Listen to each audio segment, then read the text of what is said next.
Last time on Roll With Me, we met Wolfgang, Daenir, and Asmo, three men who, for various reasons, found themselves in the town of Amber Glade. Their paths crossed in a magical tavern known as the Wandering Weasel. This merry venture was cut short, however, as Terran Slump, the head of the town guard, ordered every able-bodied person to the town center. They were greeted by Lieutenant Caneswall and conscripted as a defensive force for the Immortal Empire. They found themselves in the same squad, led by local hero and braggart, Garrick Brightscale. It wasn't long before the team was tested in battle as they came to the defense of young Toby Smith and his dog, Sergeant Sniffs, as they were being attacked by two bears. Garrick, having come up short in the fight, returned to camp with the bear meat as the party went off to help Toby find a medicine woman deep in the fallwood to help him find a cure for his ailing mother. Deep in the woods they found Maggie, or as the local villagers call her, the Hexwood Hag. She was an awkward woman and had many cats, but she helped little Toby, and our heroes escorted him out of the woods to safety. They returned to camp to find that Garrick had taken full credit for the bear hunt, and as is tradition for the hunter of big game, that night he dined on the beast's heart. To add a little insult to injury, the heart of the second bear he gave to Slump and the lieutenant to share. We pick up our story as our heroes slumber. You stir a little as there's a small hurried commotion in Garrick's tent. The dragon man seems to curse under his breath as he makes a mad dash towards the latrine. Maybe it's karma. You drift back to sleep with a little sense of schadenfreude. As the sun begins to peek over the horizon, you're awoken by the horn. It's much chillier than you're accustomed to, especially to Asmo and Daenir, who've never even ventured this far north. The brisk autumnal air is refreshing. However, as you begin to break down the camp. You notice Garrick still hasn't quite made it back. Wow. Asmo is gonna creep. I would like to do a stealth. Asmo's gonna creep along because he saw him running away, so Asmo's gonna stealth. All right, 13. Getting a 13 in stealth as you, I'm assuming heading towards where you saw him crawl off to. Yeah, I'm gonna crawl in the bushes towards the latrine. Right, you're sneaking through the field. There are a few trees around here for you to hide behind. I'm gonna see if either of them notice you while they're in their plight. Not that one. Nor he. All right, yeah, as you crawl over there, you notice, like, you see down the line in the dug ditch that is the latrine, there's Garrick just kind of sitting there crumpled over, holding his gut, just, oh, God. And the lieutenant is there as well. Meanwhile, Mr. Slump is, kind of like starting to hobble towards camp. Yeah, they're not having a good morning. You're not sure what it is. Maybe it's the fact that it's cooler air than usual. Maybe it's the fact that the wood they used on the campfire was a little wetter than they'd like, but they clearly were not able to cook those bear hearts the way they needed to be cooked. Yeah, those bear hearts were not good. I'm guessing not. I just pretty much Asmo just slowly slides into the bushes. This is just giggling at what he sees. Yeah, as you return to camp, you see a very uncomfortable Commander Slump standing there. Just, excuse me, everyone! He takes like a deep breath.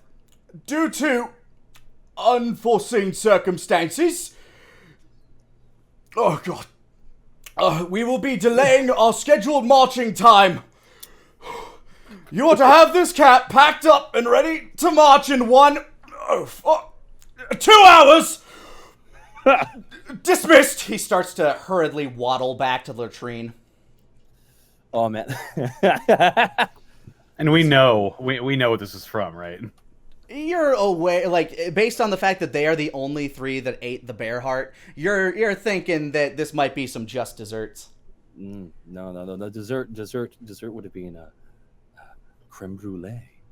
Yeah, nice. Leave it to stupid, bloody traditions to hold everything up. Why wouldn't they actually cook the heart properly, though? Because they're stupid, Asmo. No. Come on now. They are our commanding officers. We have to be a little bit more respectful. We have to be a little more respectful. Oh, come. You know, You're the last person I want to hear that from. I'm being sarcastic. You know that, right? I know, but still, bad joke. I'm gonna go get some food. What won't poison me? Asmo just simpers off to the kitchen. Is there a kitchenette? There's basically like a campfire, which, you know, people have just been using to cook up using their own, like, you know, makeshift pans and stuff like that. You can see somebody there. There are a couple of people there. One of them's trying to fry a little bit of bacon over a freshly started fire. Another one is just kind of roasting some old bear meat on a stick, like some of last night's bear meat. People are just using their provisions and making themselves some breakfast by the campfire. And a lot of people, hearing they have an extra 2 hours, just kind of went back to sleep.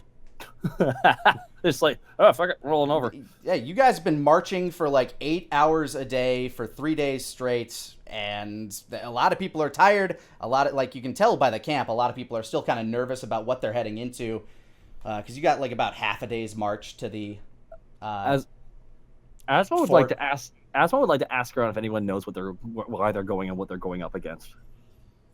What should I roll for that? Well, honestly, if you just kind of head up to the campfire and start making busy and just making open conversation, there's not really a role for that. Just start. You sit down. There's I do that. Yeah. There's a man and a woman sitting there. The woman is trying to fry some bacon. The man is roasting some bear meat. Be careful with that bear meat. Yeah. I see the captain, and yeah, they don't seem so good. No, they a bit off more than they can chew, literally. He gives you a bit of a nervous smile as he continues to try to roast it. You can tell this man's a little uncomfortable about you. You seem to have you're not sure why, but Why are you nervous? It's because I'm a snake. Not at all, sir. It's just you got a bit of a reputation about you for starting some trouble, but you's here, and I was a little bit mad because I got conscripted into an army against my will. So you have to forgive me. I didn't deal with it the best I could. I feel you on that one, sir. I'm just happy that Master Garrick's here. You can see him just kind of give off a nervous smile as he continues to try to cook his bear. No, he's not here. He's actually over there. And I gesture at the latrine. Well, yeah, I hope he'll be all right. When you're full of that much, when you're full of that much shit, it might take you a long time to get it all out of you. Who are you to talk about Lord Garrick like that?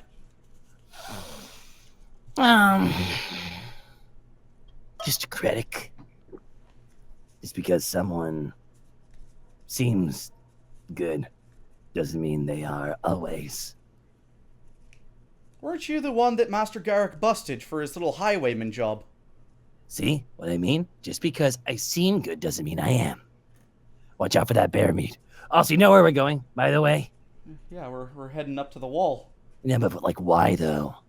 I don't know. I hear rumblings that maybe there's just some brigands up there that, you know, the hoity-toity noble folk, they just don't know how to deal with, but... Well, no. You don't just conscript a bunch of random people, including the likes of me, on just a whim. No, it's gotta be something else. Something they had no choice but to conscript. You can see this man is visually getting more worried as you're talking about this. I just smile. I smile my golden teeth. But don't worry, we'll be okay. You have Master Garrick to cover you. I wink and I walk away. Uh-huh. How does a snake wink? He winks. Like I wink. He's got two eyes. Sideways. Like it's like sideways. Yeah, you leave him. He's kind of like, he's hyperventilating a little as you leave. You have unnerved this man. Good. Excellent. So yeah, you guys have 2 hours to basically, I don't know, you can go into town, you can go do whatever you want for... There's a town nearby? Yeah, Fallwood Barrow. It's the place you camped right outside of. Ooh. All right, I wander back to the boys, and I go up to Daenir and Wolfgang. We got 2 hours, and looks like our commanding officer, or looks like our CO is up shit creek with not a paddle to be seen. We would go in town and see if we can gear up a little bit better. Well, I don't need any more gearing up, so I know what I'm going to do. And I pull out my lump of silver that I got from the giant's bag. Oh shit! I'm going to start making bullets. All right. Unfortunately, without a bellows and without proper heating technique, there's no way you're going to be melting that silver over a campfire. Ah, okay. Hey, Wolfgang, how you gonna make that? Whatever you're trying to do, I think you need something more than just a campfire. Maybe a forge that could be in town where we could gear up. I'm gonna go. You're both invited to join me. Before you go, I have What? a proposition for you. I know that you have a tendency to acquire certain things. You have a certain set of skills. Should you acquire? You've noticed. I just do a little. I put my feet together and do a little bow. Indeed. Should you acquire anything that you expect to be magical, bring it to me, and I'll tell you if it's magical or not. That way, a merchant doesn't try to mess you over on the price tag. I appreciate that, but I can tell you the one magical thing we have is our wonderful relationship. And I wink again and walk away. Ugh. I'll keep an eye on him. Make sure he doesn't get in any trouble. Yeah, I think we're going to have to do that. What do you think killed that ogre out in the woods yesterday? I had to hazard a guess. Probably the hag. She doesn't seem the type. Well, She did warn us of the woods and that they're dangerous. I wouldn't put it past a forest hag to be in control of some powerful magics.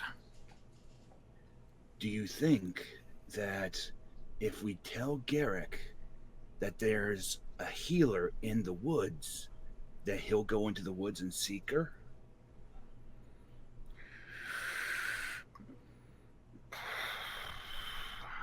I don't know. Probably.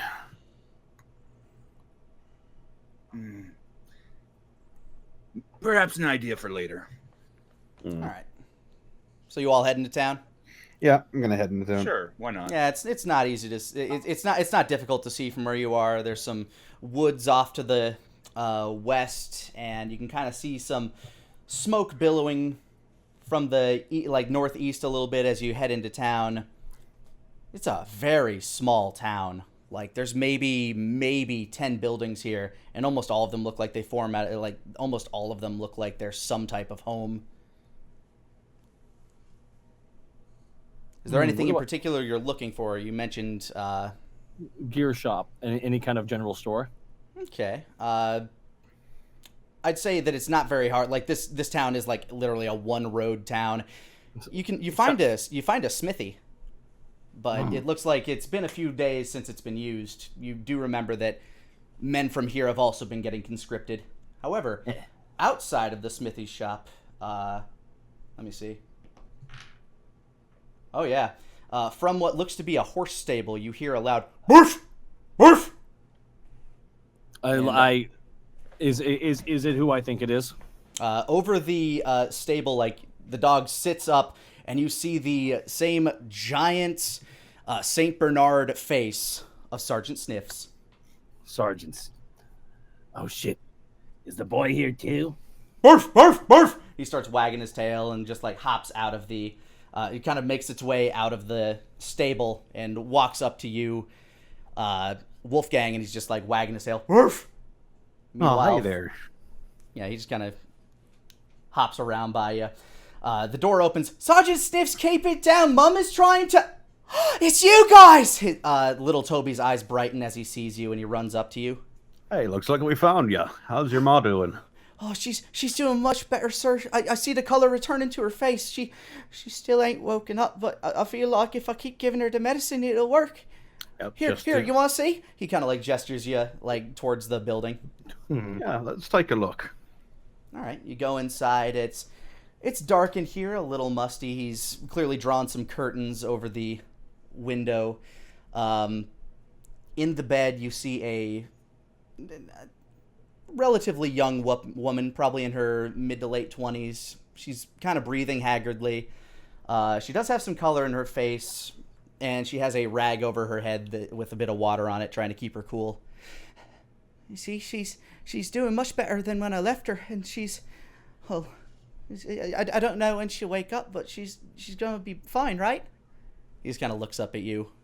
I'm gonna stroke my beard a little bit, and I'm going to cast Detect Magic. Around the area where the woman is, the only thing that looks magical is the quarter empty jar of what looks to be paste that the boy had, that you received from Maggie yesterday. So her sickness isn't magical in nature, then? The sickness is not magical in nature. She just seems really weakened. You do also notice that anything else in the area that you might be looking at, there is a tome in Daenir's pocket that is glowing, and a rock in another pocket that seems to be drawing your magically attention. Well, I'd say your mother's going to be just fine. Just keep giving that medicine to her like the old lady told you, and she'll be right as rain. I just hope she gets up soon. I'll miss her so. It's hard taking care of everything around here. Don't worry, she'll be fine. Can I do a medicine check to examine her? And Sure. try to determine what kind of sickness she has. Sure. That's a 20? Ooh. 20? Yeah, she's definitely down with a fever. Specifically, you're not entirely sure what this is, but it seems to be some type of flu. She's just not in a good condition to handle it. You also notice that she's, with your medical check, you also notice that she's about 4 months pregnant. Oh shit. Well, given the medicine that we know from Maggie and the medicine check, is there any way that I can determine that she will make a recovery, or You think it's going to be a little bit, and you're not sure about the baby because you're not exactly that familiar. Toby, from what I can tell from all the medical books that I've read, and there's very few in our village. There's like one. It looks like she has a flu. Now, What's that, sir? it's a sickness. It's commonly passed around, but does she know that she's pregnant? Most. What's that mean? Yes! It means that you're gonna have another baby brother or sister. There's gonna be another. I'm gonna have a baby. I hope she gets well soon then, because she's got to take care of it. I can't do it myself. Well, you're gonna be the big brother, so you're gonna have to learn. Oh. He starts looking real nervous.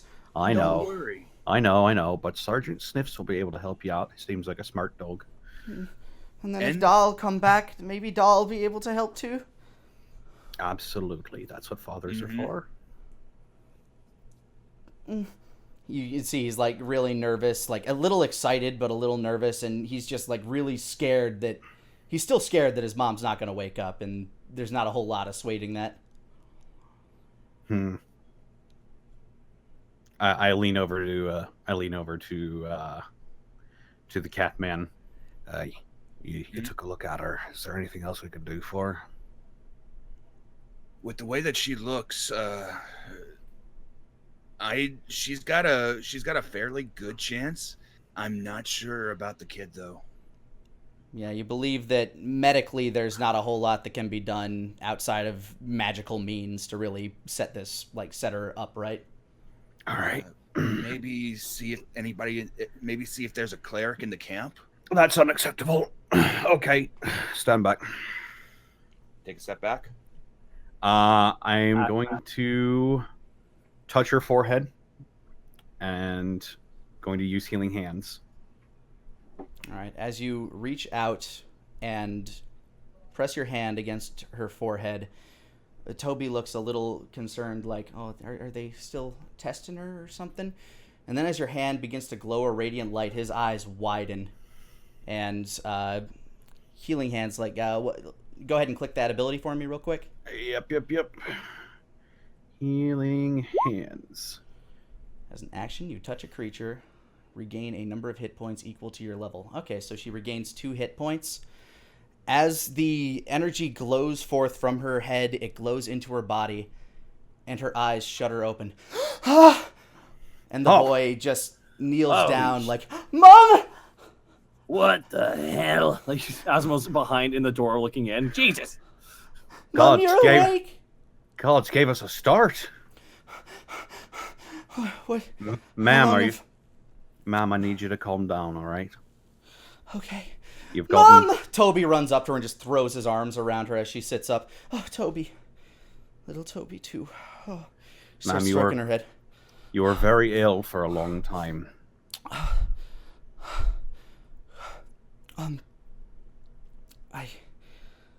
Thank you, but what just happened? Who are you? My name is Wolfgang Connolly, and we were conscripted to handle a situation at the wall. We came into town. Toby told us that you were sick, so we helped him grab you some medicine, and, well, I stopped by just to see how things were. You weren't looking too good, so I, used a little bit of sparkly magic on you. I wish there was anything I could do to repay your kindness, sir. Thank you so much. So, you've been conscripted like my husband, then? Yes, that's right. She's just kind of like holding Toby and stroking his head as he's like literally just open mouth, like sobbing into her.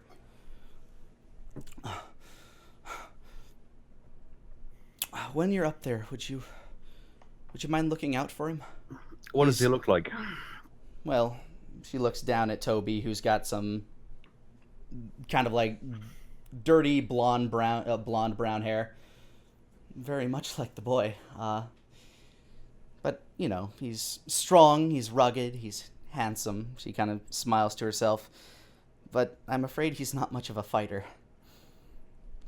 I worry about him. Well, if I see him, I'll be sure to let him know you're thinking about him. If there's anything we can do to repay you, just please, name anything. Just, you can use our house. We have a place to sleep if you ever need it. My husband, he's a smith. He'd be glad to help you when he gets back. Don't mind me, but how long ago was he conscripted? Oh, I'd say about maybe 3 nights, 4. I don't know. It depends. I can't remember how long I've been, asleep. Oh. Well, if you think that's crazy, wait till Daenir tells you what happened. What's up with you? And skulk outside. I might actually take you up on that, seeing as you have a forge. Well, it's always welcome to you, gentlemen. Thank you so much. You're our hero. And Toby, like, kind of looks up from his mom and kind of, like, grabs you by the coat and just kind of tugs on you. Mister, is you a god?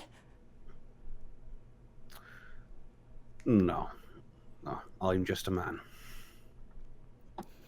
He's a man. Such. Yeah, as you leave the house feeling prideful, feeling happy with, you know, the situations that unfolded, but as you're walking back out of town, you realize, you know, nobody's here to work. There doesn't even seem to be a shopkeep. You hear the voice of young Toby. Wait! Misters! He's kind of waving at you. Turn back. I just wanted to give this to you. You helped us out so much, and I just, well, it's not much, but it's real special to me. And he holds out a rock. I kneel down and look at the rock. My detect magic is still active, so I'm gonna examine the rock. It's glowing. It's lucky for me, and it does a neat trick. Here, want to see? All right. Yeah, sure. Sergeant Sniffs, ready to play fetch? Woof! He throws the rock, and it goes flying off into the distance, and Sergeant Sniffs just starts booking it after it. And then a second later, you hear like a tick in the distance, and book, the rock pops back into the boy's hand. It's a good trick. Mr. Sergeant Sniffs will be out there looking for it for a few minutes, but it pops right back into my hand. Interesting. Some sort of blink rock, then. I guess so, sir. Here, you all try? It works for whoever throws it. Yeah, sure. Let's see. I take the rock and I huck it off into the distance. All right. You throw it off into the distance. It clatters against a tree. And as it lands on the ground, a second later, boop, right back in your palm. Very interesting. As I said, it's nowhere near enough to thank you for everything you've done for us, sir, but I wanted to give you something. Well, I would never want to see a child separated from their mother, so it's on me, kid. But thanks for the rock. He kind of smiles. Sergeant Sniffs! The dog just kind of barfs and walks back to him. Arf, arf, arf. Looks a little disappointed because it couldn't find the rock. Barf. Barf. I will say that before Daenir leaves the house, he would inform the mother on what's going on with her, what he determined medically. Yeah, she's aware. She knows that something's been a little up and she's felt some stirring down there. But it's not too much of a surprise. You've just kind of confirmed what she had already assumed, and it's quite possible that the flu, along with the knowledge of that, along with the imbalance of things, is what caused her condition. But thanks to you guys, she is right as rain. Just imagine, man, did you know you're pregnant? I'm what? What? Oh, that explains that. Even worse, don't tell my husband. Oh no. Alright. But yeah, you guys have concluded, unless there's something else in town you want to try to look for. It doesn't look like there's many people here at all. It seems that any able-bodied person like yourselves was already pulled up north. Are you gonna use that smithy to make your bullets? Would I be knowledgeable enough to use the forge on my own? I mean, you could roll yourself an intelligence check real quick, just a general one. Okay. Intelligence. That's a 9. I mean, you put the rocks in there, and then you light them on fire, and then I mean, how hard could it... Oh, man, no, this is a little more complicated than I anticipated. I just fire the bullets. Is there any chance that I can help him with the book knowledge that I have? Or is this way out of my area? I don't think he would know how to craft bullets. Well, more like using smelting metal, I don't know, like you can... I don't think that would be something that you would have studied in particular. Yeah. Fair enough. Yeah, I'm gonna limit that one to just like the one person who wanted to craft checking. Mm-hmm. Right. I think I'm gonna find Toby's father before I do any smithing. Sounds about right, and who knows, maybe there's a smithy up at the fort. It could be. Right. You still got a little bit of time if you wanted to check in anywhere else. No, I guess while they've been doing that, Asmo tried to find if there's any bar at all. Yeah, there's a place that looks to be a tavern, but it's definitely closed far too early for any patrons, and who knows, maybe even the keeper doesn't even, maybe the keeper's even been pulled. Asmo still bangs on the door. Just, hello? Hello? Ah, damn it. You hear a voice. You hear a voice from a window. It sounds like it's coming from a older man. Ah! Hello? A head pops out of the window. Ah! Hi. When does it open up? You're a snake. This old, kind of empty-eyed man just kind of staring at you. He seems to have 3 teeth total. Yes, you have to go back to sleep. Hey. He just kind of leans his head slowly back in the window. Oh, God, this town is nowhere. Not a Yeah, deathless you are creature. literally in the boonies. Like you are at the absolute fringe of the Empire. God. Ugh, I miss the big city. Oh God, I miss it so much. Just dragging his hands down his snake face. Yeah, it's really annoying up here. Not only is it way colder than you're used to, like it's probably in the, I don't know, high teens Celsius. Just But- don't want the. Yeah, you're not having a good time. There's nothing cool here in this town. There's nobody. Oh my God, The this sucks. woods. Just rubbing my chin, just muttering to himself. If I run away, how likely they're gonna catch me? If they catch me, they'll beat the shit out of me. Not in a fair one-on-one fight, which I'll always win. But God, Do I see the guys at the forge trying to figuring it out? Yeah, you see Wolfgang just over there. It's like, okay, maybe if I rearrange the wood. it's God. This town And sucks. he just kind of like knocks aside. Fuck it. Yeah, this town sucks. Let's leave. All right, I'm leaving. Goodbye. Yeah. Walking past them. you guys going with Osmo? Yeah. Yeah, Yep. why not? All right, you start to head out of town. The only other place you could think you could possibly go is back into the woods to see Maggie, but that's if you wanted to. Eh, She's fine. Yeah. She's pregnant. Now I'm gonna have my own time with Maggie eventually. All right. So you make your way back to camp and just start breaking things down. Mm-hmm. Yeah. All right. You break things down. Eventually, like you see everybody else doing so too. Some people wake up a little bit later and start hurrying through it. By the time you've finally broken things down, Slump, Lieutenant Kane's Wall, and Garrick have all returned, and you guys How close is begin Garrick to your me? march north. How close is Garrick to me right now? He's a few steps ahead of you as you're walking in platoon formation. wow, sure. What a shitty morning this morning was, right? He just kind of grumbles a little. I get it. Because they were shitting their britches. Yes, they were. That's That's he the kind heart of of it. turns. You guys are beginning to like kind of march forward. The road is starting to get a little less paved. Like you can tell that not nearly as many people travel this. The trees are starting to get closer into the sides. So, Garrick, are you a high enough? So, do you even know what we're fighting against when we go up here? Everyone's saying it's a No. bunch of brigands. They wouldn't even tell you. God, it must not be that important. Either that or it's extremely important. Ooh. I really All right. prefer the, I really All prefer right. the first. All right, I get it. I deserve it. Perish like- the thought. I just like to apologize for my behavior yesterday. He kind of like looks around to like the three of you.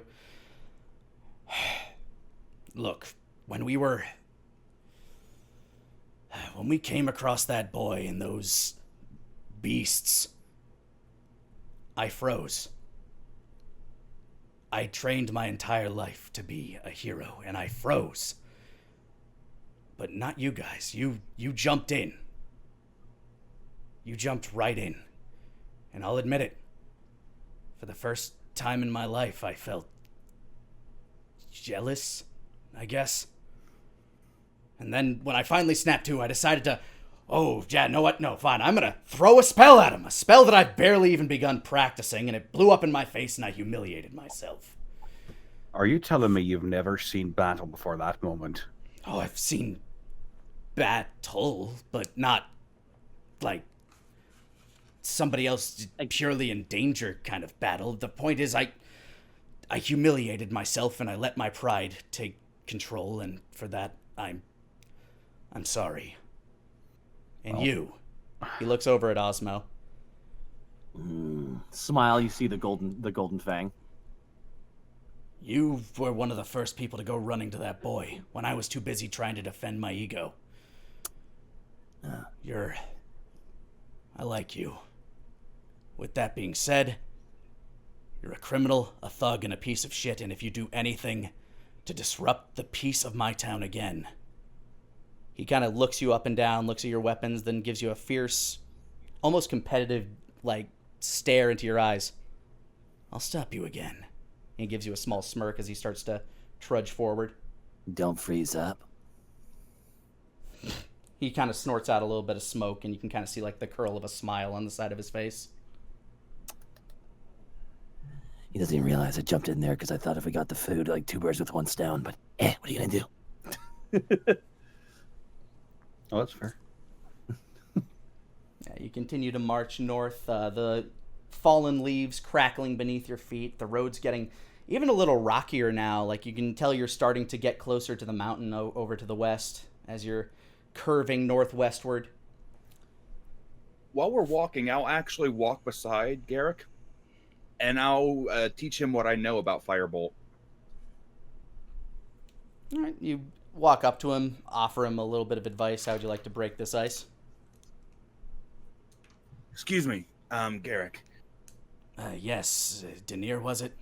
Yes, thank you. So I noticed that you had a little bit of issues with your magic yesterday, and Kind of through gritted teeth. Yep. so since we are a team and we're one, and I know this magic a little bit better, while we're walking, He kind of looks you up and down when you say that. why don't I show you a little bit of what I know so that you can become better and I can become better. And when we get there, you'll be ready. I appreciate the thought. It is not easy for someone like me to ask for help, but I assure you, I'll be fine. He kind of says with like a sense of like a hearty note of pride to him. But he does seem to appreciate the gesture. He's just, his pride's still a little too injured. Mm-hmm. Fair enough. Now, Anytime. if you'll It's on the excuse table. me, I have to go and I will catch up. And he starts kind of like wandering off into the woods, holding his gut.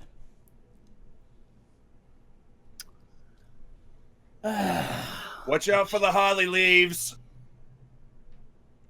I will. You kind of hear from like a little bit of ways in. You continue your march, and the sky begins to darken. The road is narrower and narrower, less paved and less paved. And as dusk approaches, fog begins to roll in around you. How thick is it?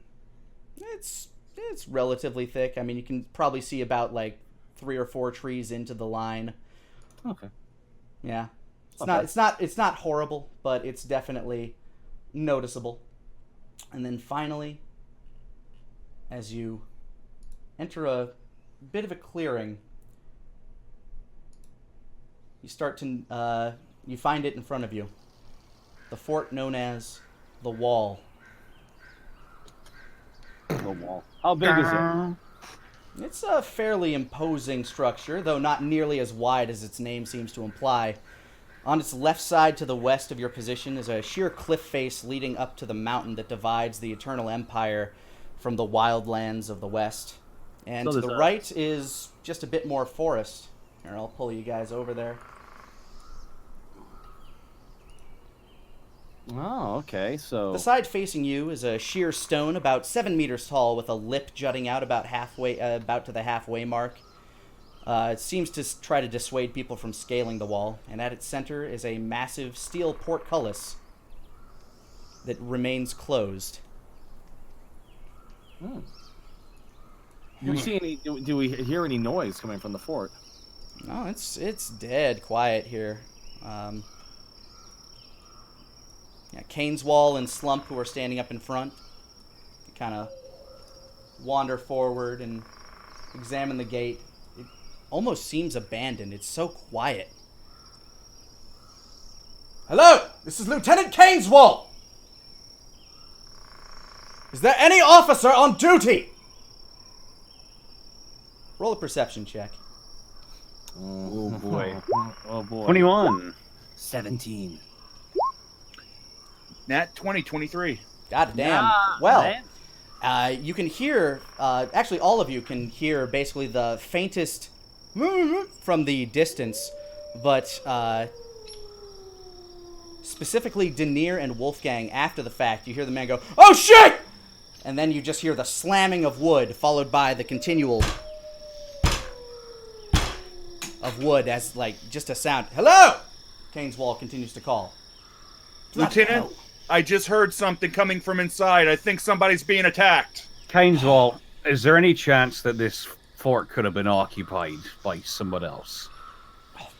It's nigh impregnable. I don't imagine. Well, he stops himself for a second. There is one other way into the fort, but I've... All right.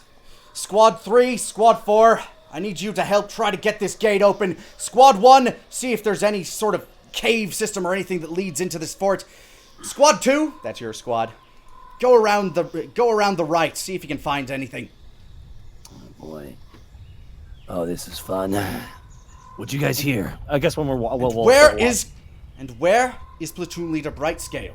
He looks at you. Taking a shit. Well, If a dragon Yeah. shits in the wood, does it make a sound? you hear a bit of a grumble from his stomach.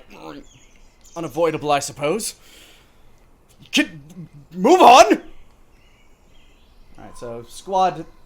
Yeah, one of the squads is going to start, like, trying to work on this tree over here. Like, cut it down to see if they can get something open. Meanwhile, the other squad over here is going to start trying to jimmy this thing open with Slump. I guess we go to the right then. All right, we do Yep. that. Alright, move on over. Also, Lani, you can click and drag your mouse and highlight them all at the same time if you'd like. That's a good note. Thank you. Yep. Look at this. We're helping each other. It's so great. Alright, as you approach the side. Oh, I'm gonna move myself. Yep. I slither up. I don't like this. I don't like this at all. Yeah, this seems a little weird. Back against the wall, I peer around the corner. Alright, go ahead and roll a perception check. Okay. Just the three heads. Whoop, whoop, whoop. 9. 9, it's a little foggy. You can probably see up to here. I use my sneaky eyes. 5. You can see even less than that. I use my special eyes.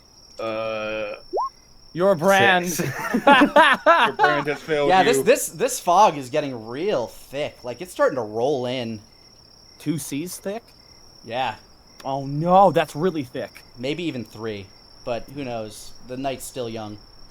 Well, might as well go forward, Asmo.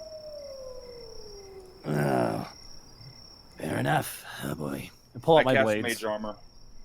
Oh. Alright, so you add 3 to your AC. I add 3 to my AC, and my arcane ward activates, increasing my hit points by 7. Alright, so you get 7 temporary health, and... Hey, quick note, real fast, actually. I know we leveled up last session. I fixed your character, don't worry. Okay, I didn't know before we started. I did it for you. Okay, thank you. Don't worry, Thanks, I got you Nick. covered.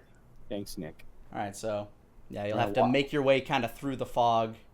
All right, I pull my blades out, and can I just ready can I have an action readied as we're walking forward? Because Sure, what would you like to ready, and what is the circumstance of which that action will go off? is if to pretty much dodge something from hitting me. Okay, so you're going to take the dodge action. Gotcha. Yeah, I'll take the dodge action. Alright, you see a little bit more. Doesn't seem to be anything out of the ordinary, just pure wall right now. All right, I keep walking up. I'm taking about 10 meters in front of the other two, just because I'm the close combat one. I reach in my pocket for a pistol. Your pistol? And I pull out Requiem and I have it at the ready. Alright, you're ready. You're starting to hear a little bit of clattering at the gate as people are trying to, like, shimmy it open. I And go- As you I- reach here, you find a bush. And I a look little in bit the further bush. ahead of you. Yeah, in the bush, it's a bush. Leads up to the wall. But in front of you is a massive, massive cliff face leading into a deep chasm. And, God, it looks like it must be maybe even 100 miles across. Like you're not like you can't even see the other side. Like it So is. it's like it's like the edge of the world almost. To you, it may as well be. It is definitely the border of the Empire.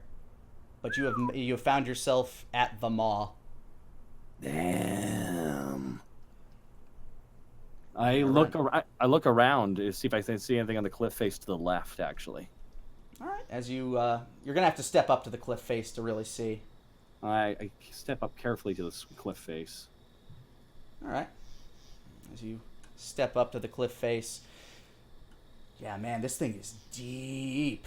You're not sure how deep this thing is, but it definitely seems to go down, and it looks like the fort's back end is entirely over this cliff.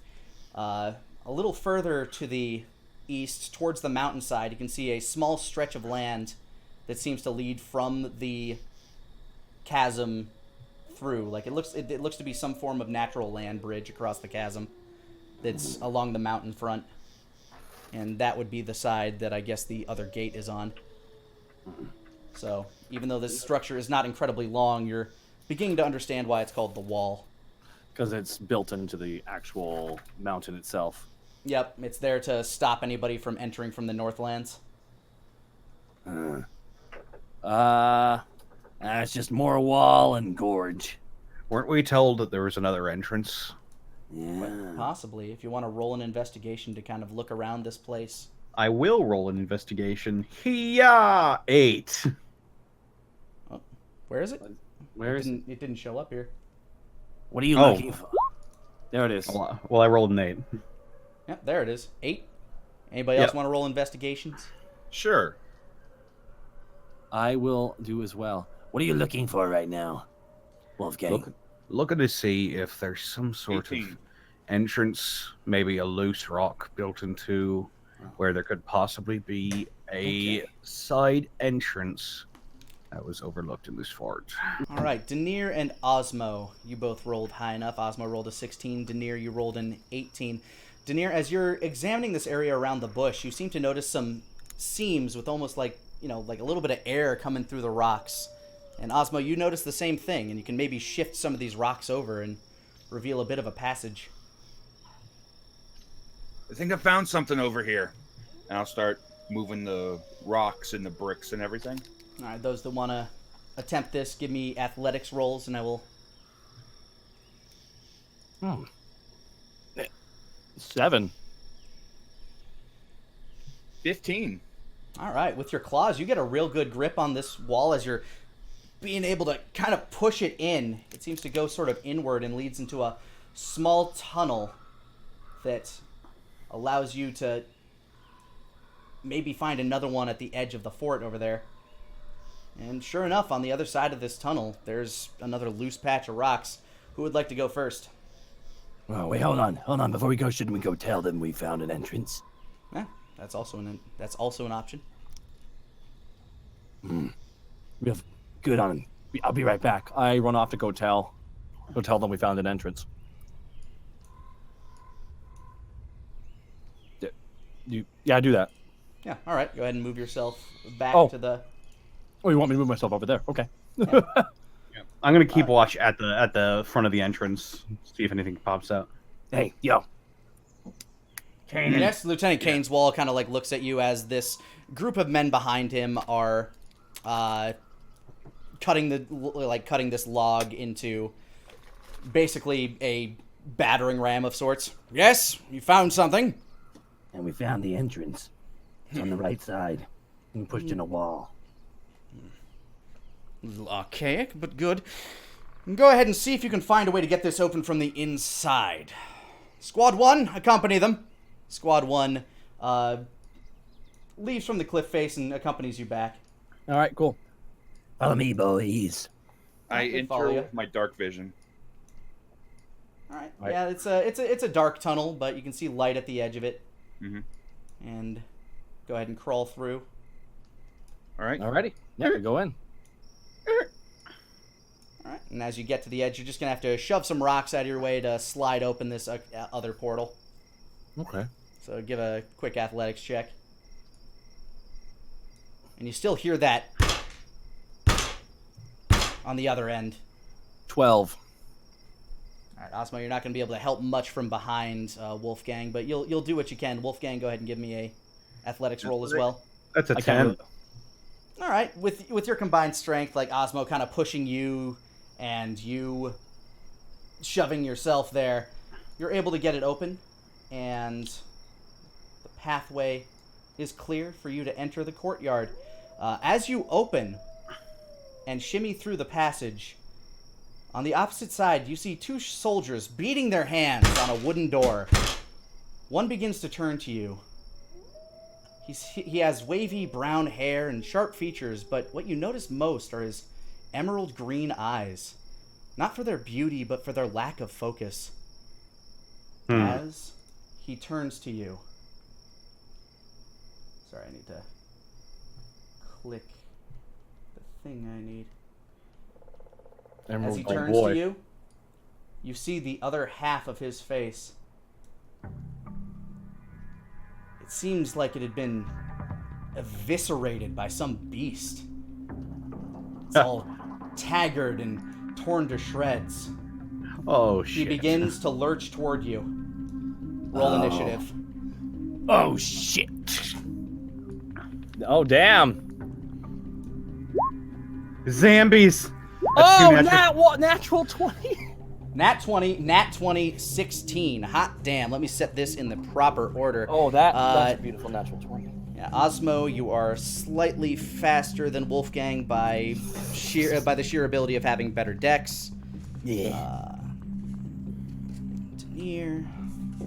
Now let me roll for these bros.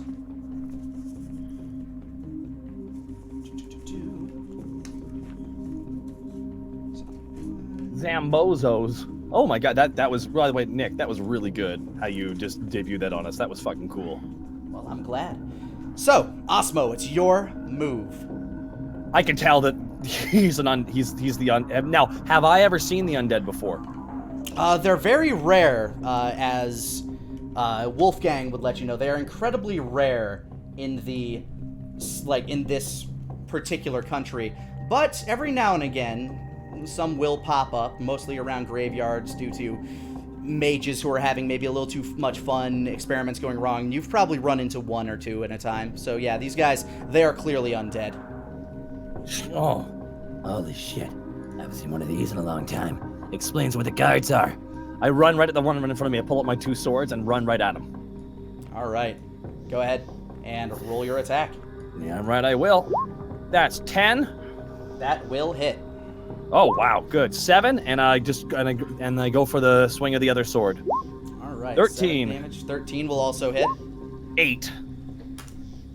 Nice. All right. That is 15 damage total so far to this boy. He's you cleave off like a chunk of his arm. He's not he seems nonplussed by it. As this one who's still kind of in full armor starts leaning towards you. Wolfgang, your move. All right. Seeing as we're in very close quarters, I lower my gun and I raise my opposite hand as a holy fire starts to engulf it, and I cast Sacred Flame on this guy. A the one burning beside him. light erupts from your hands, dealing. Go ahead and roll your ability there. 6 radiant damage as a white flame just engulfs this son of a bitch, and that is duly effective. The radiant works better on the undead, right? Yes, for the most part. Yeah, this guy, he starts kind of like flailing and rocking his head back and forth, whereas the blades don't seem to be like affecting them. This thing actually looks like it's in pain as it starts to usher itself forward toward you, Wolfgang. Oh, he also needs to make a dexterity saving throw. Oh, DC 14? Yeah. And these things have terrible dex. Let's see. Fail. What happens on that dex save? Oh, it just takes full damage. Oh, full damage. Yeah, it did that anyway. All right, cool. All right, it begins to work itself toward you. Asmo, you are currently engaged in this son of a bitch, so... Yeah. Wish I could try and trip him. Does he take an attack of opportunity by walking beside me? It is a reaction. You can do that as a reaction. Oh, I see. I try and trip him. Can I do that, or... Oh, shit! I just stick up my... You can attack him. Sorry, I'm just unfamiliar with the rules on tripping. I know they exist. I'm just not prepared for them. This is if he's passing by Asmo and going to wait a minute. So he was. Yeah, I just don't want to use the time to figure it out. He was here and he's going to here. Yes. And that wouldn't provoke opportunity attack. Oh, it wouldn't? Okay. Well, now I know. Now I know. All right. I figured it would. Oh well. No, he's got to be. Whatever. He's at you. He's going to try to. He's going to flail at you with his now melted face. Like, it is unrecognizable from what you saw before. It is like charred. Ugh. Yeah. All right. Does a 14 will hit you. Yep, barely. All right. And he deals. Yeah, he slams at you with his arm, like knocking you into the wall, and you take 6 damage. Damn it. All right, Daenir, you're up. Nope, not yet. I've been out of this game too fucking long. My eyes engulf with sacred fire once again, and I cast Heavenly Rebuke. Ooh, as your reaction, your eyes turn a brilliant, luminescent white as you point your palm towards this beast. Go ahead and roll your damage.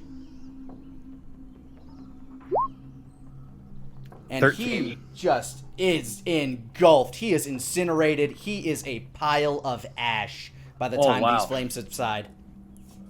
Asmo looks over his shoulder. What the hell just happened? He messed with the wrong person. Asmo just kind of rolls his eyes a little bit like, okay, wow, jeez. Yeah, this guy is ash. Daenir, your turn. Daenir considers his options, and seeing as Asmo is directly in his path of fire, he will instead cast a magic missile. The 3 bolts will go straight at Asmo. They quickly swerve. They spin around him a couple times, and then they strike the zombie. All right, go ahead and roll your magic missile damages. Absolutely. 4, 5, 4. Asmo, you see these radiant bolts of magical energy swerve around your head as they slap this boy right in the face, crumpling him to the ground, leaving him inert. What's going on up there? Comes a voice from behind the passage. Is everything okay? Undead! What? We've There's got an undead in here! You still hear some clattering at the front gate, but more so, there is a wooden door that these things were hammering at that begins to creak open. And inside you see kind of a dirty brunette-headed man. Are they gone? Is he safe? I sheath my blades and go, Yes, they are. Care to explain what the hell's going on? It's horrible. I don't know what happened. Here, I'll add our new buddy here. I was just watching the back wall, and there's a bit of commotion up front, and then nothing happened for a few hours, but then everybody just started going insane. Eventually, they all marched out of the fort, and I smashed up the gate. I made sure it closed behind them. I didn't realize there was still more in here. I grab him by the cuff of his shirt. It's just like, How many are still here? Do you know? Well, I just found these 2, but now they's gone. All right. What I know. Go through the path. There's 3 guards. Tell them what happened. Oh, I ain't leaving this place. There's more of them out there. Outside the... That's where they ran. It's where they left. They was heading out of here. I couldn't stop them. How did you smash up the gate? Well, I went over and I broke the mechanism. Oh my god. Okay, come with me. I grab him by his shirt and drag him. Would I know, being what I am, how a infestation like this would start? If you examine the bodies, you might be able to. I'd go ahead and give me an investigation on them, because there are different ways that the undead sprout. Yeah. That's an 11. It's hard to tell, but these definitely look magical. Like, these definitely look like they were maybe not summoned, maybe they were raised, but I don't know. It's a little hard for you to tell exactly the cause of their being. Alright, so he leads you over to here, which is kind of where the mechanism is. Well, you see, and it's just in shambles. Like, there's a gear off its rigging. The rope seems very frayed. I didn't know how to close it quick enough, so I took my hammer, and he holds up. It looks like a steady blacksmith hammer, and I started smashing it, and I'm sorry, I was scared. Nah, it's fine.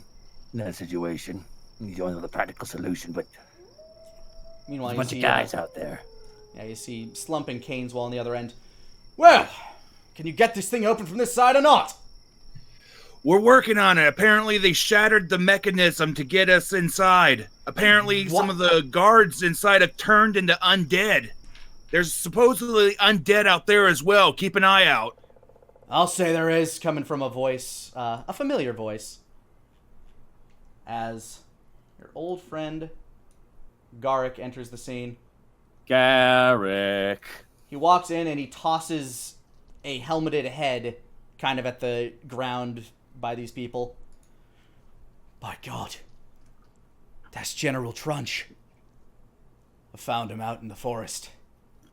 He was already dead, well, mostly. Great, there's bloody more of them. Caneswall looks a bit out of sorts. Well, we need to get in. There's a way on the side. I don't think you're getting into this main door because of the broken mechanism. Because this jackass destroyed it, but it's I was fine. scared, I'm sorry! I respect the reasoning. You steal a jackass for wrecking this. Go around the side. Anyone can get in that way. Alright, they take you up on that offer, and the people kind of gather in. I'm just going to go ahead and plop. Plop. Plop. With my love of all things like mechanical and coggy, can I attempt to repair this, or am I missing supplies? Go ahead, you can attempt. I'm never going to stop you from attempting. Okay, what would you like me to roll? Go ahead and roll me a intelligence check. Okay. Intelligence.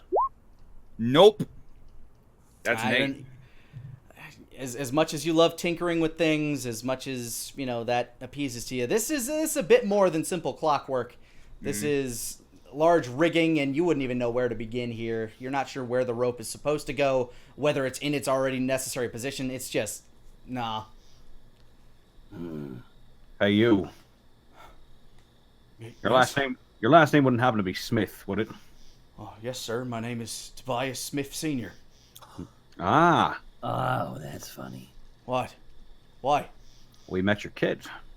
You met little Toby. You met little Toby too. How's Yep. he doing? Is he doing all right?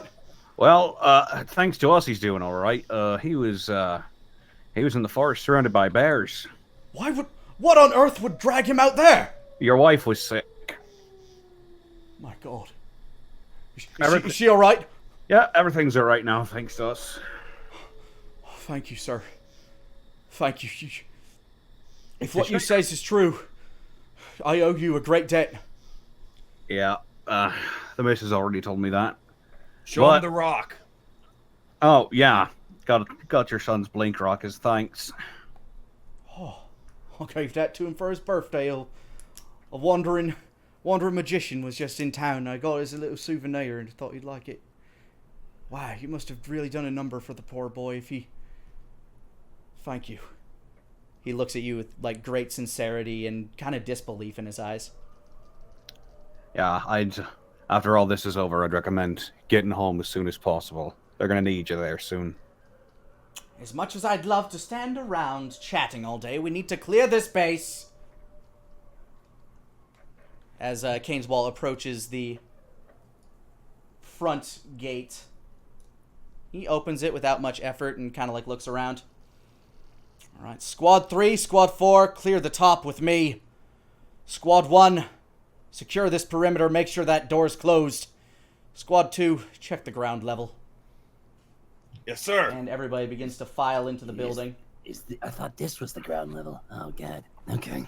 Yeah, you file into what essentially is the keep. Okay. And in front of you on the ground floor, as you enter, there's seems like a big empty room, has like some little buckets that are, have pole arms sticking out of it. There's a couple of coat of arms sticking out of the wall. And in the back, there's just a door. Looks like it leads to some sort of barrack or something. And as everybody starts to funnel upstairs, you're left in the corridor. Okay. Okay. I guess we keep. Before we go, can I take a quick look at the bodies and see if they have anything on them? Oh, absolutely. Go ahead. Investigation? I'll say investigation or survival, depending on what you're trying to find. Are you trying to find, like, just items on them or pieces of zombie? Just items. Okay, investigation. 16? All right. On these zombies, you don't find a whole lot. You find about 20 silver. One of them had a scabbard. It doesn't look like the sword is there anymore. The other one has a dagger. Okay. Fair enough. Nothing really impressive. One of them seems to have a gold ring. I will take the ring. All right. And bring up the rest. The dagger, the scabbard. See if any of the various squads are missing a weapon and need a replacement weapon. Yeah, the scabbard seems like it once held a decorative saber. It's got a few nice stones on it, but it doesn't look incredibly valuable. Not without its, accompanying saber anyway. Mm-hmm. So I guess we've gone through this door to the inside of the keep then? Yep, you're inside the keep, and there is another door in front of you that looks like it leads to the back of the building. All right, The front room seems pretty clear. Like, there's nothing here. You don't hear anything. Wolfgang, here. Pull your magic gun out. Which, by the way, I still want to know more about that. I'm gonna cover me as I go in. All right. Asmo, you open the door. Yeah. As you do so... I do get on the floor, and I hope that everyone's willing to walk the dinosaur with me. All right, you open the door, and as you do, a plate comes flying at your head and strikes you. Oh, shit! Yeah, for 1 damage. Get out, monster! Son of a bitch! God! 1 damage? Oh, jeez. Yeah, you took 1 damage from the plate as it smacked you in the head. There's more where that came from! Comes the crackly voice of a boy who is not quite a child and not yet a man. You see him sitting there. He's got a pock-covered face, red hair, bandages over half of his face, and tears in his unbandaged eye. Take it easy, lad. We're not here to hurt you. I told you to cover me. God. What, from a plate? Oh, boo-hoo. Oh, no. Yeah, Gara kind of looks his way in. What's going on in here? And as We got another... another trapped soldier, or whatever he is. Yeah, as you enter the room, you see what looks to be a boy just kind of like cowering behind a bed. He gets up and sits down on it. Meanwhile, in the other corner of the room, you notice another dead soldier, spear in his gut. Who are you? I thought everyone was dead. We are the cavalry. They sent reinforcements. Good. He looks real nervous and scared. How long ago did this happen? Well, about last night, I'd say. While we were on our way. I don't know. It was all just kind of a blur. I tried to get out, but the gate closed, and I couldn't find my way out. I was trapped in here with these things. How many? Well, there's that one, he says, kind of pointing over. And I think, I don't know, maybe 2 more? I don't know. I've just been hiding. Let's be careful. It could be a completely different set of 2.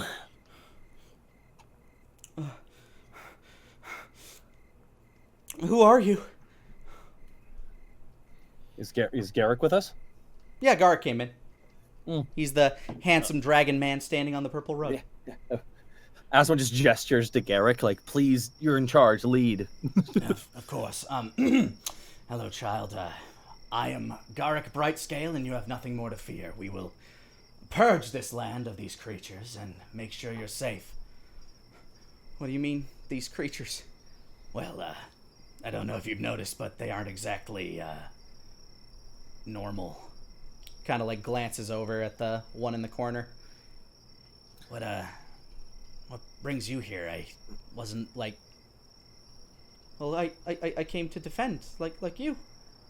Hmm. I want you all to roll a general, an insight check. Natural 20. Oh, never mind. Wolfgang, no matter like out of anybody, yeah, Shadow, you're futzing with the zombie. Yeah, You rolled a nat one. searching. You're pawing it like a cat? Yeah. Yes.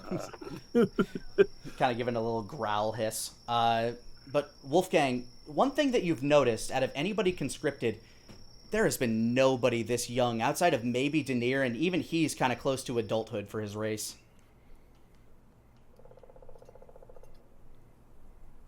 How old are you, lad? I guess 15 cycles. So that'd be 15 years old. 15 years old, yeah. Look, Really? I didn't want nothing to happen to my village. I wanted to help.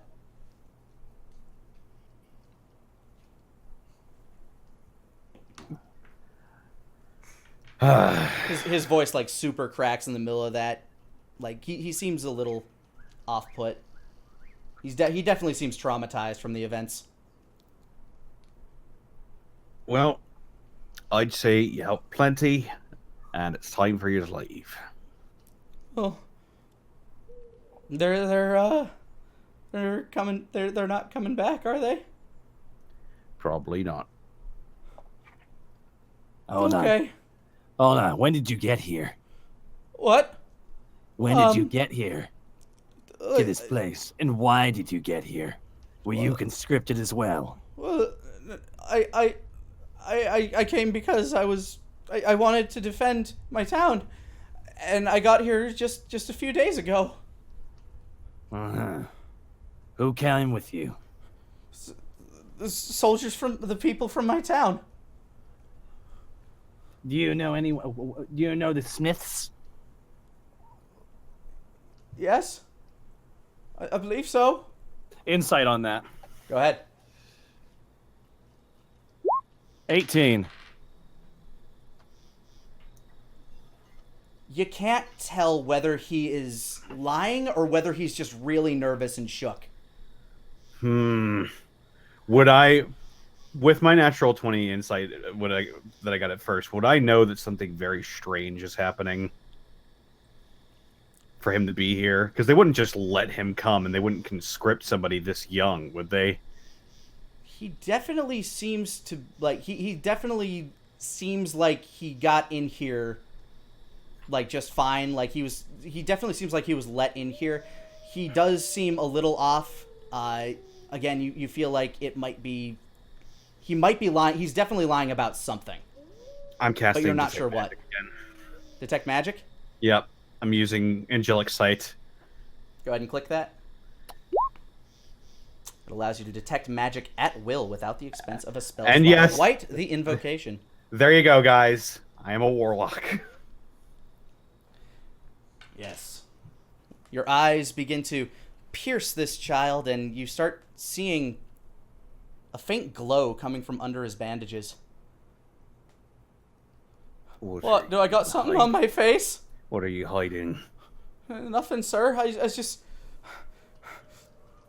You begin to hear a commotion outside. What? They came back, didn't they? They always come back.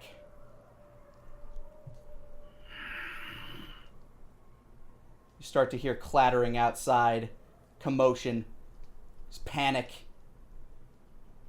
Hello. and I was waiting for it. I could not. This guy over to your side here begins to move and stands up. Holy shit! Roll initiative as you hear commotion from the other room. 19. 11. I suddenly regret my greed. 14. My hubris. The one thing that can kill me. Daenir, this guy's gonna get a surprise round on you. Uh-oh. Just because, you're just chilling by him, and you got a nat 1 on your insight. Let me roll these guys out here and set you guys in your proper order. 19. 2, 3. Wolfgang, Daenir.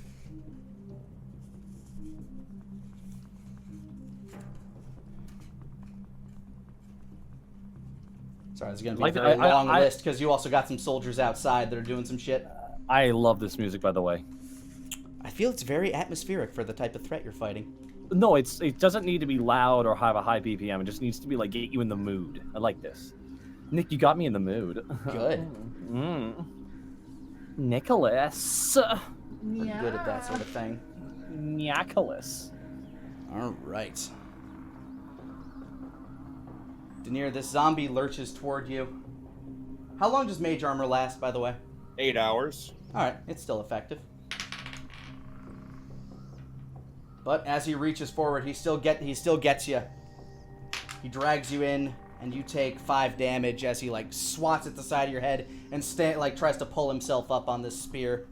The arcane ward absorbs the damage. Yep.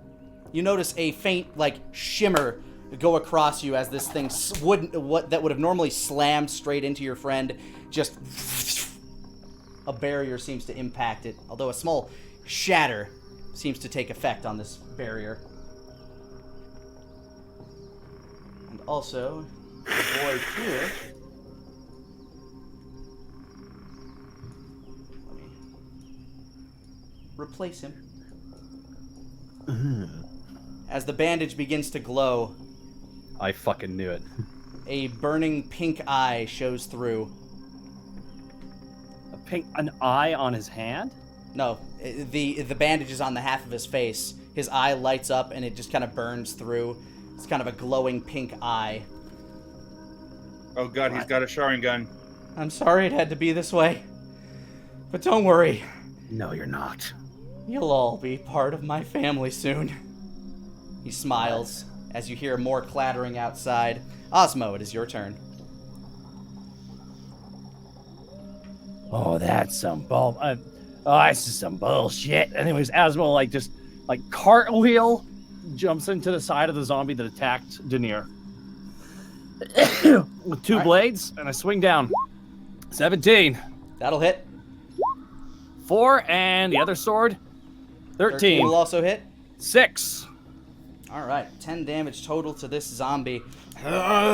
You seem to get some of his guts. You kind of cut around the spear, it's basically shreds straight through. The only thing holding him up is a little bit of guts and a spinal column right now, as he's getting to his feet. Alrighty, and that ends my turn. All right, next up we have somebody outside. As you hear a commotion. Woo! Yeah, that's a hit. You hear screaming and pushing.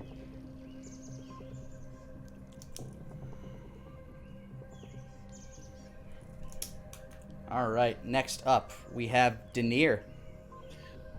Alright, so Asmo is in melee with this guy, and I know that if you use a range attack in melee, you get disadvantage. So believing that he has it, I'm going to turn to this little shit, and I'm going to cast Chromatic Orb Acid on him. Go ahead. 11 to hit. 11 to hit. Nope. He seems to dodge out of the way, but he looks you up and down. You've seen it too, haven't you? He gives you this wide, creepy smile. You have. His eye is magenta? What color is his eye exactly? It's a burning pink, magenta. It seems to oscillate colors a little bit. Oh shit. And it's bright. Yeah, it definitely looks like it's burning with an awesome power. Yeah, he looks at you, Daenir, and just says, "You've seen it too, haven't you?" The only thing that you're going to be seeing soon, kid, is the Reaper. The master would never have that. Alright, he looks at you. He points 2 fingers. And I need you to make a con save. Who? Daenir. Okay. Constitution save. That is a nat 2021. Ooh. Yeah, as this eerie green beam echoes from his fingers, it seems to try to grab a hold of your soul, but you manage to shake it off. Instead of what would have been something, like you feel something sickly try to enter you. And as it does so, you take 1 damage. Ah, My arcane ward continues to absorb the damage. Yeah, it glows faintly green. He kind of smiles. Next up, we you have. got this one? No, go ahead and respond. Free action. Who? What did he say? I said, Asmo, do you have this one? Referring to the zombie. Oh yeah. Yes. I'm just like, I just got my two swords and I'm just kind of kicking up against the wall. Yes, I do. Good. All right, you hear another bit of commotion outside. Just push it back up. Oh, God! Yeah, that one hits too. Holy shit. Oh no! Oh no! Oh, no, indeed. Garrick just standing there. My investigation is complete. Yes. Oh, yes, perfect. But no, speaking of Garrick is which, it just is rubbing Garrick's turn. He's like, what the hell is going on? He opens the door and looks outside.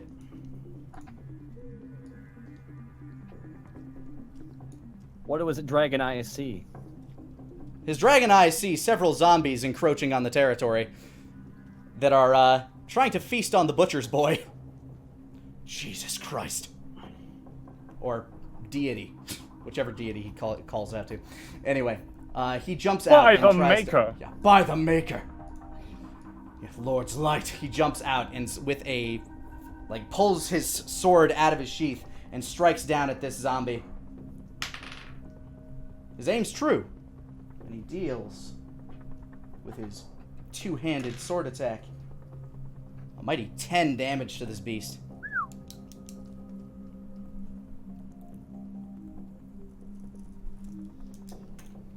Alright, next up we have the dude that has been getting chewed on this whole time. Nah, he's flailing. He's flailing. He's just like, oh my god! Just trying to hit these things, but he can't. And he can't get away. So next up, we have the final zombie in this area. The final Zambo? Kind of falls flat on his face. As he's trying to shuffle through, he didn't realize there was one last stare because he's a zombie and he's dumb. So, let's see. He falls to the ground, falls prone. I'm gonna say that's prone. That's prone enough. Okay. All right, we're up to Wolfgang. Whoa. Kid, you've got no idea who you've just fucked with. And I raise my hand again, and it fills with holy light. And I shoot it forward as I cast Guiding Bolt. The radiant beam casts forward, dealing. Well, I guess you have to. Natural 20. Yeah, it flies forward, strikes amazingly true. Roll your damage. The 1. Now that's a lot of damage! BAM! Yeah, this boy, oh man, he is not in a good way. He was not expecting this today. Damn. Not even flex tape is going to fix that. No, he lights up. Ah! His eye seems to glow, and even brighter. The master will never allow this! Your master is nothing before me. You know nothing of the bleeding god! Do I know nothing of the Bleeding God? Who dat? Who dat? I don't know. Go ahead and give me a history roll. Daenir's face goes completely stoic. Would that not be a religion roll, or? Yeah. Okay. 20. Even Modified with that, you don't know shit. This is like some art. You may have heard some rumblings once, but this shit sounds archaic. Huh. The bleeding god, it sounds primal. You like hit him so hard you knocked him up against the fucking wall. Yeah, no, he slammed down. Onto Like one this of man the- got this man. In fact, hold on. This man got knocked off his fucking bed. You're right. I do know nothing of the bleeding god. Might not know anything for a while if his servants are this weak.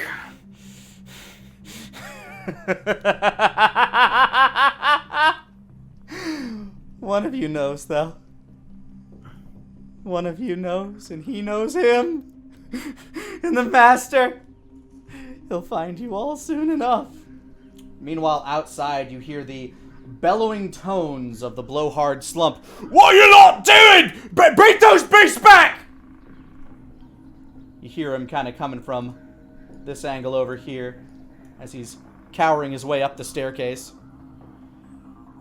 I'm gonna give these two a check to see if they are willing. That one fucking ain't willing to go. This one nuts up though. Right.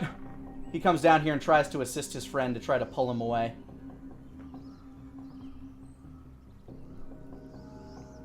And he's able to switch places with him and get him back.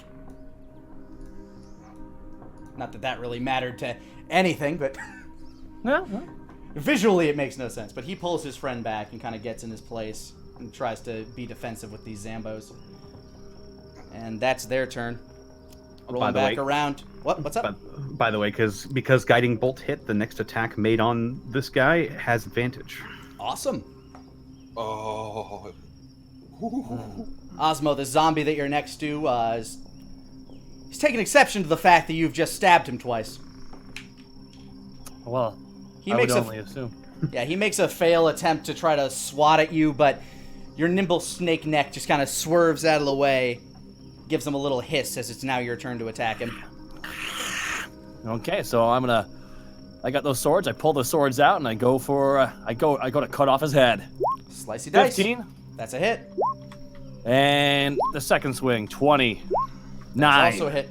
Damn, yeah, your swords, you kind of cross them in like a scissor type pattern. You just go whoosh, slicing across, and this guy's head tumbles to the ground. It doesn't seem to realize it's dead. It's just but the body crumbles over as the head continues to just go. It's effectively out of combat. Oh wow, that was good. Yeah, this thing's head just kind of falls to the ground. One of the zombies out there tries to go for a new friend, misses. All right, Daenir, it's your turn now. Connor, you said that the next attack on this guy has advantage, correct? Yes. Good. I'm going to cast Chromatic Orb on him. Fire this time. Ooh. With my final level 1 spell. That's a hit. And 11 damage, fire. Yeah, fire kind of engulfs his face. His hair gets singed.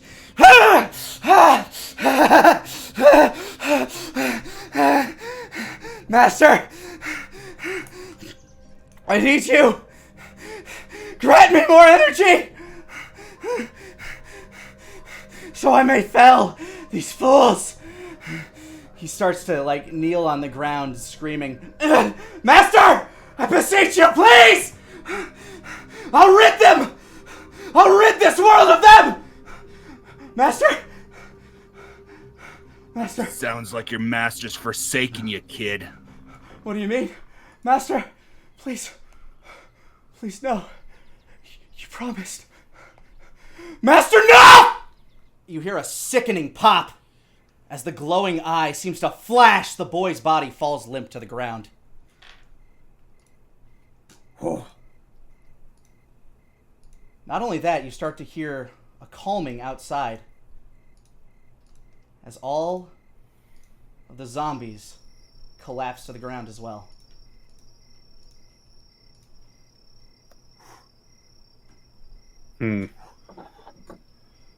Wolfgang is going to stride up to the kid's body. Yeah, it's a little pock-faced, clearly a teenager. Used to have ginger hair until it got singed off his face. Who the fuck's the bleeding god? That's a good question. He said one of us knew. He turns to Daenir. Asmo You're does as leaning well. against the wall, staring at the ground. I certainly don't. Eyes And almost this is my vacant. territory.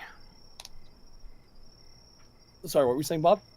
Daenir's leaning against the wall, staring at the ground, an almost 1,000 miles gaze in his eyes. I certainly don't know who it is, and this is my territory. Shadow, you feel your hand starting to creep towards the rock in your pocket. Mm-hmm. The glow from the child's eye seemed almost reminiscent of that same glow that you saw when you first saw this rock. Mm-hmm. Under my cloak, I reach my hand into my component pouch and I grip the rock firmly. Make a will save. Okay. Oh boy. That is an 8. It calms you. Hmm. It kind of pulses a little. Makes you feel a little comfortable. Makes you feel at ease. Reminds you of home. Take a deep breath before I look up at the others. When I was back home, there was a temple. My mother always forbade me to go. I disobeyed her, and I went to the temple. And I found something there. I don't have much recollection of it, but the one thing that I do remember seeing is this tree in my vision before everything went black. A chalk white tree, old, ancient, and gnarled. From the trunk and from the limbs, continuously seeped blood, like open wounds from the bark. And when I woke up, I was a few miles away from the capital, hundreds and hundreds of miles away from my home.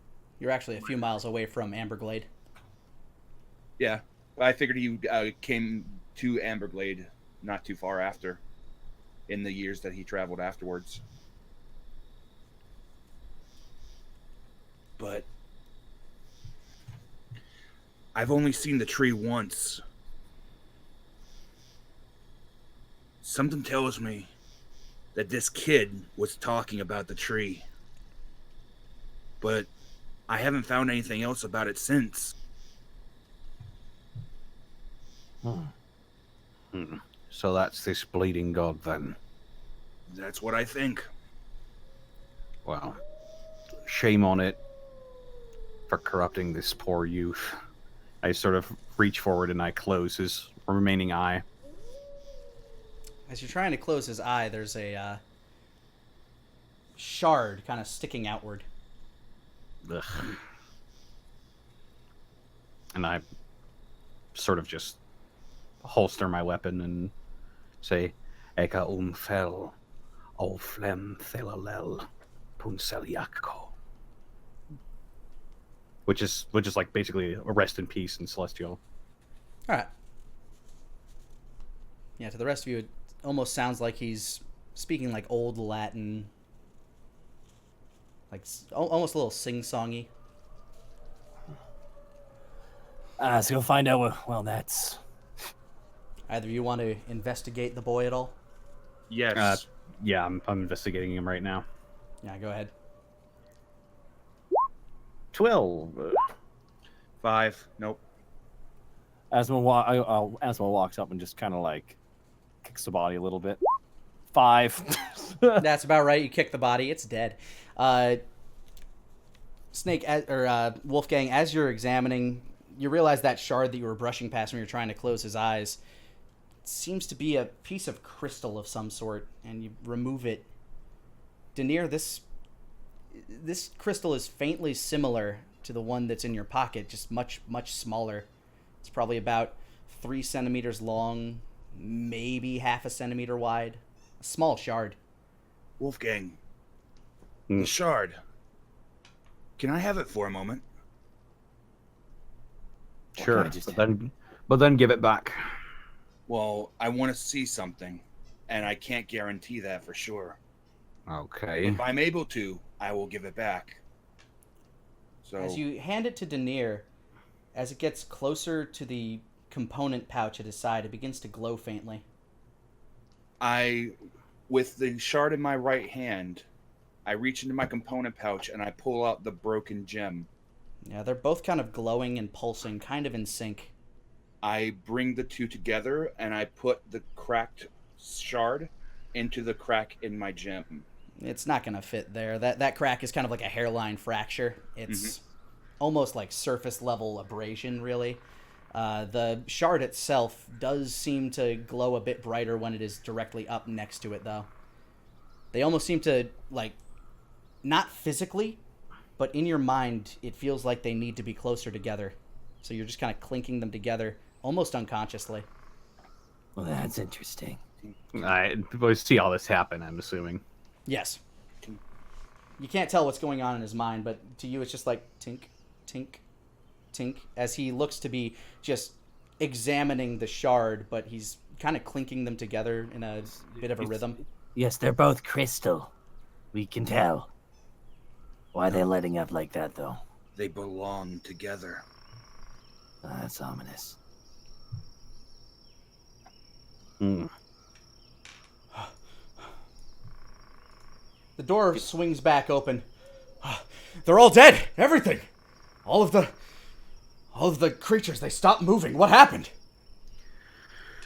Apparently, it was the intervention of some dark god called the Bleeding God. And know anything about that?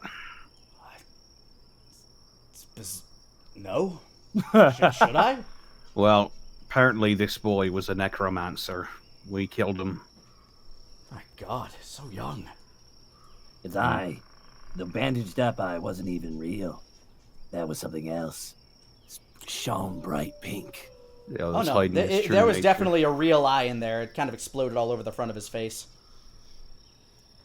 It was hiding his true nature. Poor lad. Daenir, the crystal. I'm guessing you snapped your fingers and held out your hand. If you don't mind, Wolfgang, something tells me that these two are linked. I would like to keep it, if What are possible. they? Says Garrick as he kind of like looks on. He's never seen these before. If they're linked, I'm gonna destroy them both. This is the only thing I have of home. We don't know exactly what it does. This thing could be my only ticket back. Oh shit, Garrick got a nat 20. My God. Do you know what those are? I mean, I don't really know what they are, but They're evil, whatever they are. all I know is the kings pay top dollar for them. How much money are we talking? Yeah, as well, like just How No, much money? no, How much? no. I don't know, but some say that even a small small piece of it can grant a man enough money to live the rest of his life in luxury. you see No. how he close his eyes, just like, oh fuck, like Wait, so there are more of these, and they're being sold to royalty. I mean, they're incredibly rare, he says, and as far as I'm aware, it's only the immortal king that's looking for him. Well, on the up and up. Do we know who the Immortal King is? Go ahead and roll me knowledge history. Okay. Daenir with, well, actually no, you've lived here long enough to have at least heard. Natural 20. oh Yeah, you lived in the capital for a little bit there, Wolfgang. You know the immortal king, the son of fire, Bahum the Great Gold. He sits above the throne along with his siblings. He's said to be a hero from a war long since past. Bahoon, Bahoon, the what? Bahum, Bahume. The witch? Bahum, the son of fire. Oh wow, Bahum. Okay. Yeah, they say he was a hero in a war long since past. Ironically, a war with the undead. Mm-hmm. But it's one of the reasons that these two nations are separated as they are. Hell, there's even rumor that the Great Chasm, the maw that you stand right next to, was formed during this war. Damn. Why does he want these shards pulsing with black energy? The king's business is his own, frankly. I don't think anybody would dare ask him. Why anyone would want something? If these Powerful. crystals can cause things like this to happen, I'd say it's everyone's business now. Well, if you ever get an audience with the king, he kind of rolls his eyes. I'm sure you can bring that up to him. I'm sure I could find a way. Magic is a mysterious thing, Wolfgang. It's all about how you use it. You use your magic for good. He uses it for evil. There's no telling the innate nature of these objects. They could be used for good with the right hand. And I argue the greatest use of them would be to make that money. But I've what seen magic if? go. I've seen magic go awry more times than you've probably ever cast a spell. So trust me when I say, if it can cause stuff like this to happen, it's better off destroyed. I propose that we sorry. wait and we see what these things can do. If it's proven that these things are evil, I will personally give you the crystal and allow you to destroy it. How But about that? Hear me out. How about I split hairs? Let's split hairs on this. Give me the crystal. Anyway, I can't sell it right now anyways. That way neither of you can get mad at each other, so just give me that shiny. I will give Wolfgang back his shard. He can keep guard of it. He can do as he sees fit with it. And I will keep the gem. I'll do my own research on this then. Through the door lumbers slams through the gluttonous form of Slump. What you lot doing in here while we's out there defending ourselves? We killed the source of the infection, sir. Well, it looks to me like yous all's just hiding while Master Brightscale was out there helping us with the lot of them. Now you hold your tongue! Brightscale chimes in like fiery. These men aren't lying. They just saved your life, and my life, and the life of all of those people south of us! You will show them respect. Slump just kind of looks aghast. Hold down to base till reinforcements arrive, and he kind of stumbles out. Man, he's a fucking pushover, ain't he? He's a piece of shit. Damn. He's lucky he has his job. Damn, Garrick. Well done. I figured I owed you something. Maybe that's, I don't know, the next best thing to another apology. Just kind of rolls his eyes. Anyway, you guys take your time. I'm gonna go secure the perimeter, see if we can get that gate fixed. We should gather. The whole time Asmo's been sliding back, nodding like, yeah, it's great, sliding up to the boy's body. He starts digging through the pockets. All right, go ahead. Roll an investigation. We should gather up all these zombies and 5. start burning them. Another 5. Yeah, this boy's got a few outwardly obvious things. He's got kind of a dagger, just a regular old dagger, it seems. I don't know. You scrounge through, you get a couple pieces of silver. This kid doesn't look like he came from much. You do find a house sigil in his pocket, kind of etched on the inside of his cloak. Seems to be 2 horses on a... I use my knife to cut it out. Yeah, just 2 horses on a patch of what looks to be a background of fire. Do I know what that is? Roll knowledge? Yeah, go ahead. Roll knowledge history. See if you. 13. Doesn't look like anything you've seen from around here. You're not you came from a clutch that basically didn't give a shit about you, so you're not too familiar with family loyalty or house sigils. So could be anything. Hey, Wolfgang, take a look at this. Yeah, what's up? Kid had this on the inside of his cloak. Can I do a history? You can roll investigation on it if you just want to discern the thing, or history if you want to try to figure out what it is. That's 7 investigation. Yeah, it seems nicely embroidered. Definitely didn't look like it was put in cheaply. Could be from some bit of nobility. You don't really know much about it. I can tell what Wolfgang doesn't know. What, Daenir? Look at this real fast. Yeah. All right. Daenir walks over and he's going to roll a history check. Go ahead. 14. Not bad. I mean, you're definitely not familiar with whatever family this might be. But from your studies, it definitely does not look like a house sigil of anybody in the Southern Kingdom. Well, whatever family this is from, they're not from the Southern Kingdom. How about that? All right.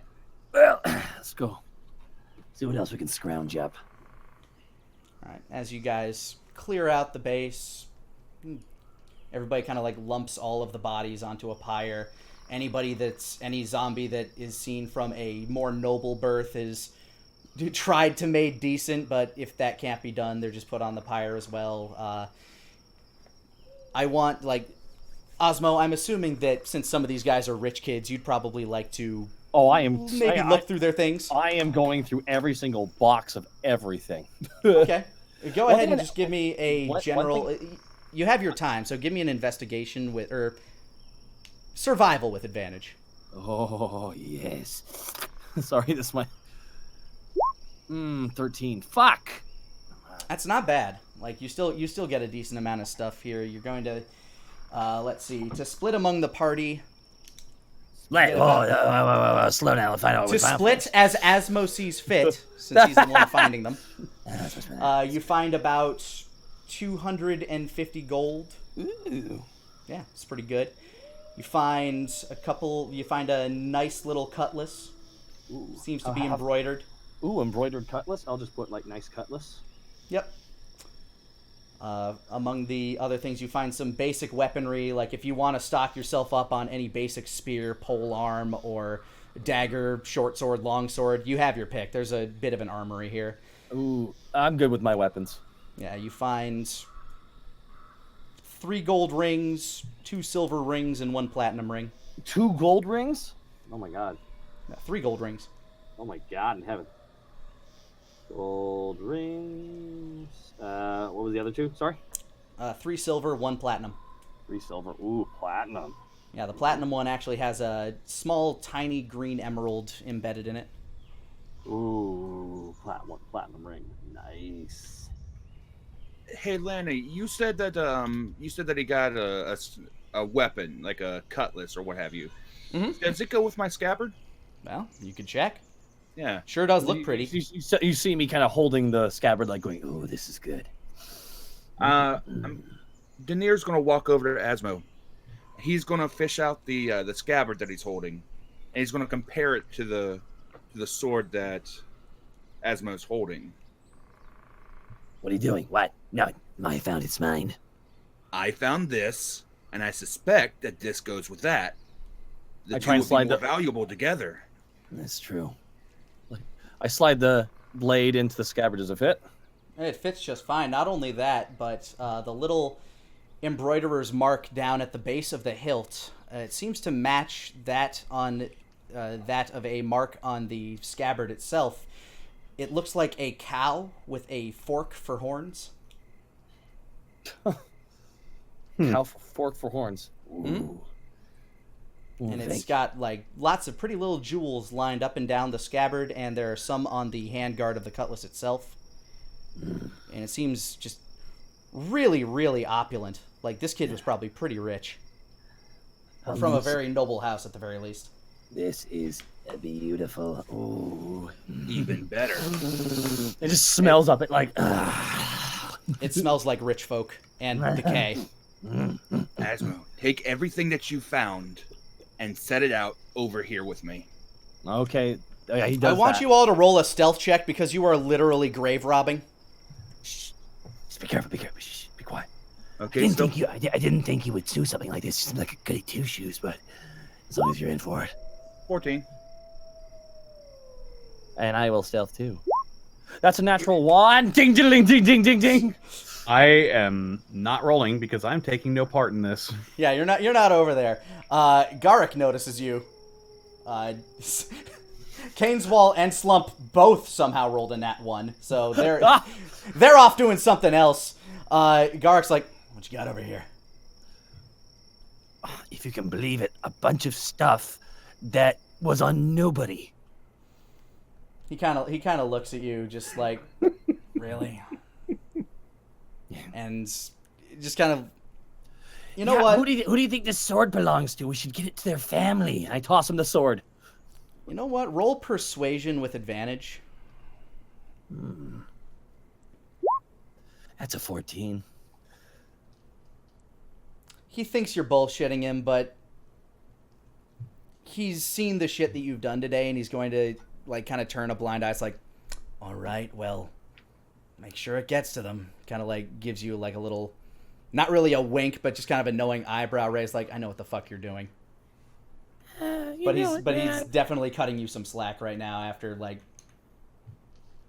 I quickly grab everything and can run off to a corner. Quick, do it fast. It's not going to be fast. It's going to be efficient, but if you want it fast, go to Wolfgang. He wants no part of this. Hello. Just I've been watching you the whole time. What? You wanna have these? You wanna take a look at this stuff? Bunch of rings, this cool sword. Let's find out what's up. Come on. Let's find out what's up. They're not gonna need it. They're dead. And then they came back and then they died again. I imagine my detect magic is still active. That comment Yes. didn't last very long. Are any of the stuff that they picked up magical? The platinum ring seems to be glowing a little bit. Daenir, Yes. can you identify things? I need a pearl, but after that, I can identify, yes. Oh, we're doing. Oh shit! Are we doing it with? We need the actual. We need actual items for some of these spells. It's just the platinum ring right now. Don't worry about it. I still have it. I have it all written out in front of me if you don't. Okay, cool. I mean, if you'll allow me to cast Identify, without the pearl, it's up to you. You're the DM, dude. I'm going to say hold off on that just because you're, like, if you don't have this material component and you don't have a spell casting focus. But yeah, that ring is definitely, there's something magical to it. You're not sure what yet, though. Platinum ring's magical. Anything else? I guess everything else is just regular stuff. Yeah, everything else seems pretty mundane, including the saber, which, while it looks badass, no magic. Well, looks like this is all you got in terms of magic items. Everything else is... hold the ring in my finger. Just smell it. Ah, beautiful. Oh yeah. That delicious smell of richness and decay. What school of magic, Wolfgang? We don't want to try a cursed item. What school of magic is it? Oh, thank you for making me look this up. In the That's meantime, what detect magic does. I'm going to say abjuration just because I don't want to look it all up, but I'm pretty sure that's right. I want to say abjuration. What's that one? I don't know what abjuration is. Magical In and out of character. defenses.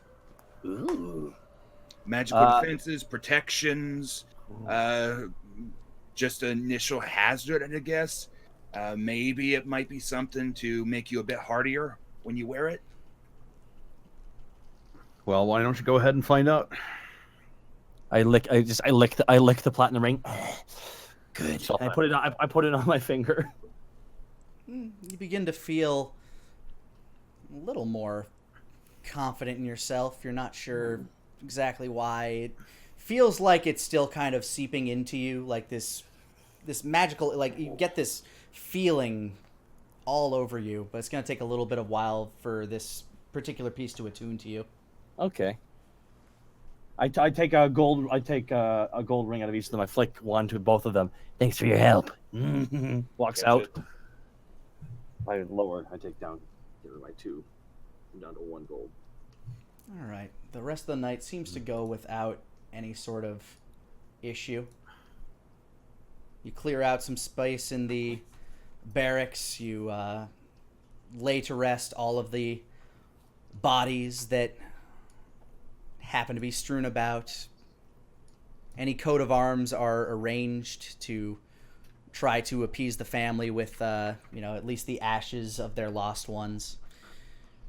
As they stated before, there are quite a bit of noble houses up here, and with the amount of jewelry and gold you happen to find, even if they didn't bring much with them, the stuff that they were able to bring with them still seems to be worth more than a lot of what you own.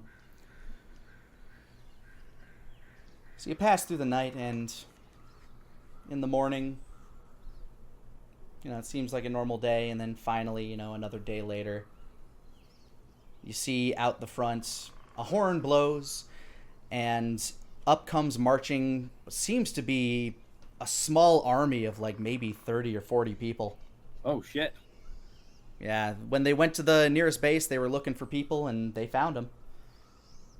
Lieutenant Caneswall greets the people at the gate, informs them of the situation, and informs all of you that, well, you've all done your job for the country. It's time to head back home. That's it? That's it. Unless you would like to enlist further. He No, kind of looks down no, on you. No, I'm not going to do that. All right, Oh, so this is quite a bit of excitement. all right, you all begin the long march back home as the people who came in fortify. Although I will say, like, on some of the days where you were just chilling out, there's literally nothing to do here.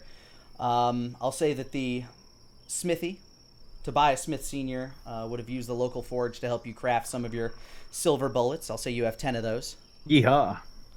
And, you can spend some time just chilling out, looking out over the maw, and it is amazing. Like, it is just a vast, deep pit of darkness that way on the other side, on the horizon, you can see land again.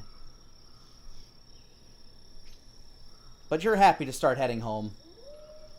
You start going down, the weather starts to get warmer. You cross by Fallwood Barrow at the end of your first day.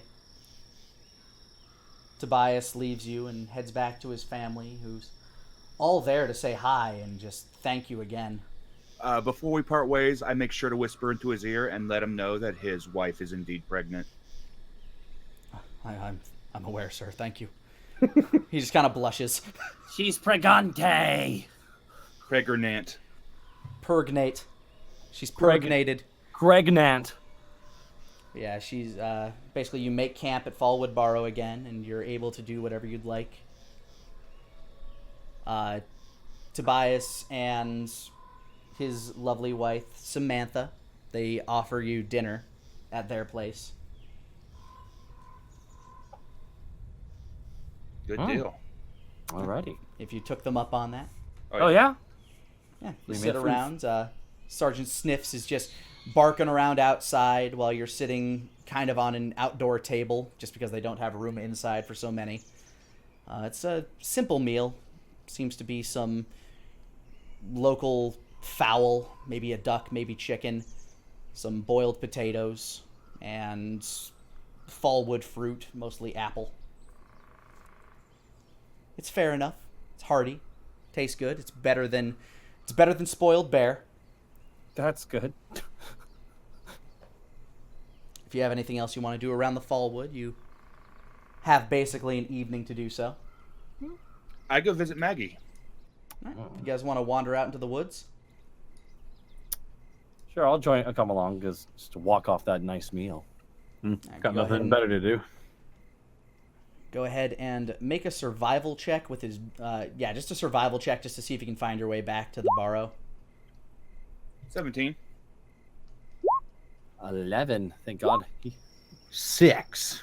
6.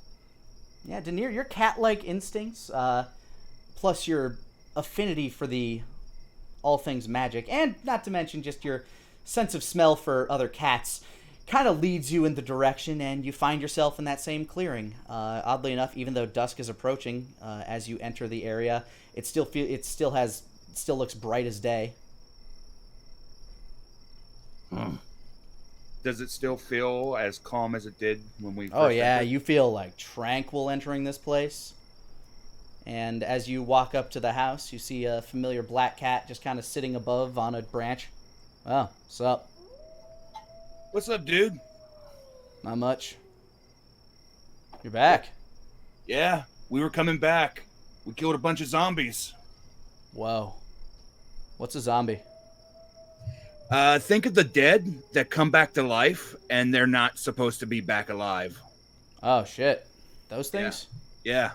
Shit. Any around here? Nah. You hear the door opens. What are you going on about, Dad? You're back. She looks kind of embarrassed. Just, oh my goodness. I'm sorry. It's not very often that I get, well, repeat visitors. She kind of giggles to herself as she tries to kind of straighten herself up. Would you like a tea? I could brew some, maybe. Sure. She says, a good cat always. Yeah, she's just kind of holding a fluffy white cat. Looks pretty old. A good cat always knows a good house and always returns to it. Oh, you're such a good baby. She kind of leads you in. As she turns around, you can see the cat. It's definitely old. It's kind of purring with its mouth open, the kind of I don't give a shit, I'm old cat. And it just very subconsciously hawks up very casually hawks up a hairball on her shoulder. Oh, lovely. That's fun. As you enter, that gray cat from before starts kind of circling your legs, Wolfgang. She kind of goes about, sets down the white cat. Oh dear, where did I put... Oh, shoot. Would one of you mind grabbing a few more of these berries? Well, I was going to make some tea, but I only had enough set aside for, one. She kind of, cuts herself off and looks around awkwardly. Oh, which kind does she need? The same ones from before? No, she's holding out, a different berry. It looks like a large blackberry. Yeah, I'll go do it. I kind of nudge Wolfgang a little bit. What? And not for nothing. And it's been fine and all running with you here and stuff, but not that I care too much. If you want to ask about the whole gemstone thing, she might know. She's magical. And she lives in the woods. So, who knows? Good thinking. Good thinking. Oh, I have lots of good ideas, like selling it afterwards. Just looking at it I think we'll hold off on that until after I find out what it is. Yeah, exactly. But after that, sell it, man. Pardon me, ma'am.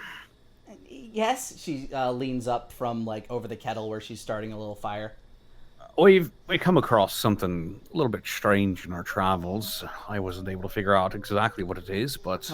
Oh my, lots of strange things out there in the world. That's why I try to stay here in these woods where it's safe and it's nice and it's warm and it's safe.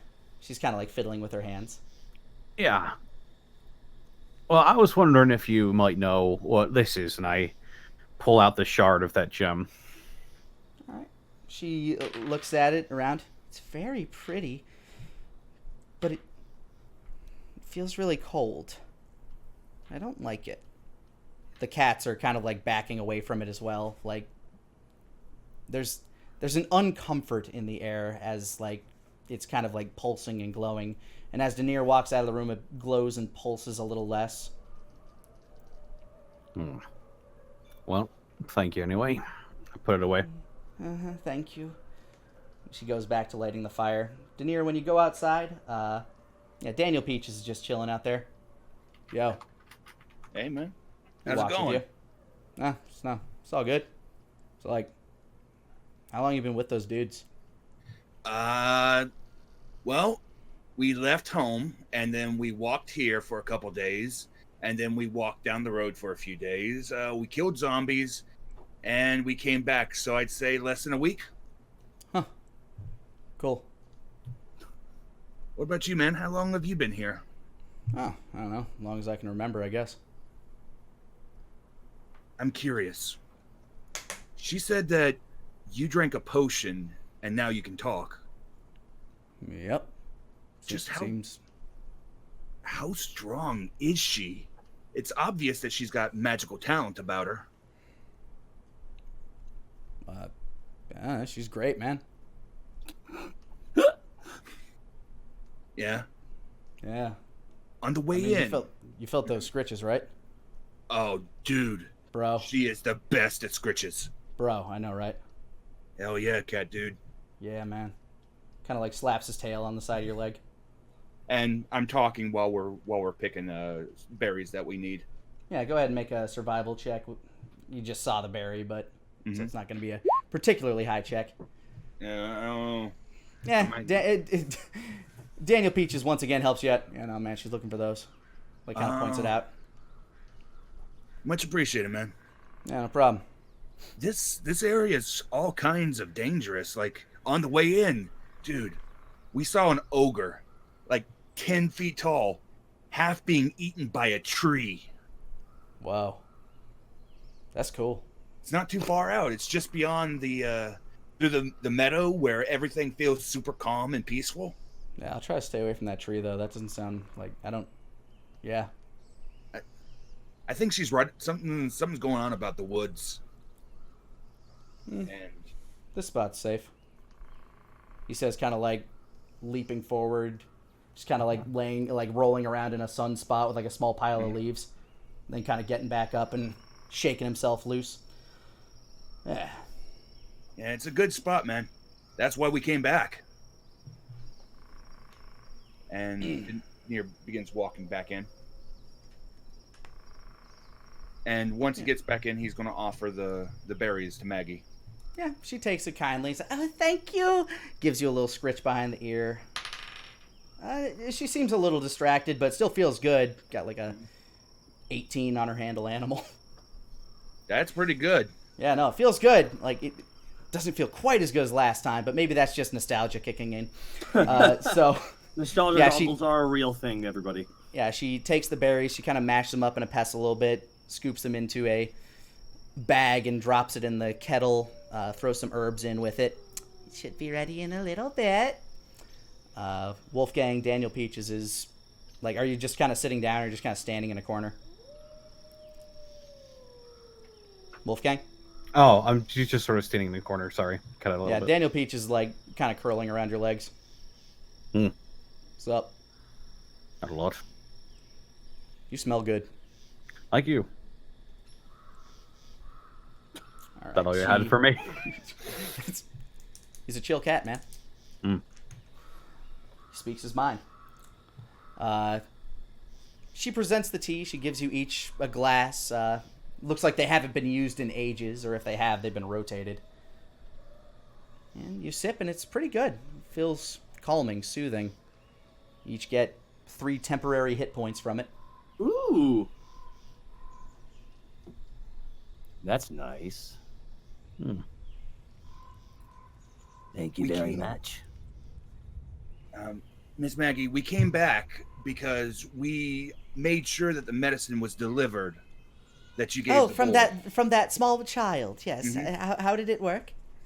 The medicine, along with my associate Wolfgang's expertise, she's back up. She's up and moving, and we had dinner with her just before we came here. Oh, wonderful. I'm so glad she's okay. She kind of smiles to herself as she's petting the same gray and white cat that was stopping the ritual before. That's a baby girl. Good little daffodil. Kind of playing with her paws. If you've mentioned that the woods around here are dangerous. Oh yes, if you go too far, they're quite spooky. Although, I guess I've never really noticed. I walk real far and I just feel fine. But people around here, they don't like coming in because they're so scared of everything. Then maybe I have an idea. Just throwing it out there. That family that you helped, maybe, I know that you are very solitary. Perhaps maybe take a walk through the woods and visit them. They don't live too far nearby, and you never know. You might meet a new cat that needs a home. She kind of smiles a little. Well, I do have my day-to-day around here, and it keeps me rather busy. I have to pick mushrooms in the morning, and then I go looking at herbs, and then I pet my babies, and then, well, it just gets really full. But maybe, though. Of course. I'm sure that young Toby would absolutely adore to see you again. The boy with the dog, right? Well, of course, you might want to leave some of your babies here. You know, we don't want to disturb them with the dog, of course. Right, of course. But How's the tea? the tea is delicious. It's absolutely wonderful. Oh, I'm so glad you like it. I don't get to treat people very often. And that's one of the reasons why we came back. You know, I can sense that you're a good soul, which Oh, she kind of like blushes a little, covers her face, and flaps her hand your way. which I can see why you have so many of my kind here. The babies do enjoy my company, and I love theirs. They're my babies. They're safe with me, and I'm safe with them. Is there, namely, we've talked about the woods, about the things that are in the woods and everything like that. What about you? I'm absolutely fascinated with you. Oh, she kind of blushes a little. Well, there's really not much to tell. I've been here a while. You can see she's actually starting to get a little uncomfortable when she starts thinking about her past, and like a couple of her cats actually walk up to her and start brushing past her and sitting on her lap. Hi, babies. Hello. If it's a bit of a sore subject, we can completely move on to something else. What's a sore subject? She looks back to you almost as if that part of the conversation never happened. Nothing at all. You know, just mind was running just 1,000,000 miles an hour. You're enjoying the tea, right? Absolutely. Good. She starts sipping as she pets one of the cats. She's petting Daffodil, isn't she? Yes. Daffodil is very snuggly. Mm-hmm. I look at Asmo, then I look at Daffodil, and I give him a pointed look, almost as though to say, "Watch out for that one." The clearing, just outside. There's something about it. I can't describe it, but the entire area feels warm and it feels safe. It does, doesn't it? It's wonderful. Is it something that you did whenever you came here, or was it already here whenever you decided to settle here? It's been here for as long as I can remember, I believe. She starts to get a little bit of that discomforted look on her face. I can't think of a time when it wasn't. It's just so nice and peaceful here. I absolutely love it. It's so beautiful here. It is, isn't it? Indeed. I look towards Wolfgang, and then I look to Asmo to see if either of them have any questions that they're interested in asking her. No, I'm good. Yeah, not really. Yeah, Asmo, you just kind of chugged your tea like, okay, let's get this shit over with. Yeah. Tasted good, but it's like, man, this is awkward. It's weird. I'm fucking out. I was like, Yeah. I'm gonna be hitting the old rusty trail. Yeah, and Wolfgang, you have all sorts of cat hair all over your beautiful white clothes. Great. Like every now and again you look down, there's just like a new one kind of walking up to you and circling you. Asmo, they seem to be avoiding you. It's probably because you, I don't know, you look scary to them. I am a scary boy. Why are they so scared of me? That's okay. Alrighty. So yeah, Asmo just kind of leaves. Yeah. Daenir stands up. He extends his hand to Maggie. Thank you for stopping by. Thank you for the lovely conversation. She kind of like smiles as she continues petting the cat. He smiles back. Miss Maggie, with your permission, in the future, when I become strong enough, I would like to send you messages and I would like to send you letters. Will you permit this? Of course. I'm sorry. Nobody's ever really asked before. She kind of like blushes, holds like one arm over the other, and starts like rocking back and forth in her chair. Of course, I like talking to people. Some people.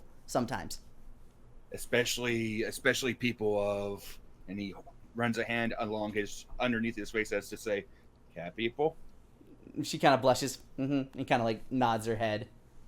He nods and smiles. Then we will leave you be for this evening, Miss Maggie. Thank you for your hospitality, and I hope you have a wonderful evening. You too.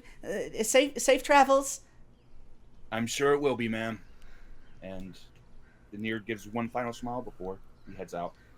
The door closes behind you, and again, as you leave the woods, you get that same safe, warm feeling as you leave the wood. Roll a perception check for me on your way out, actually.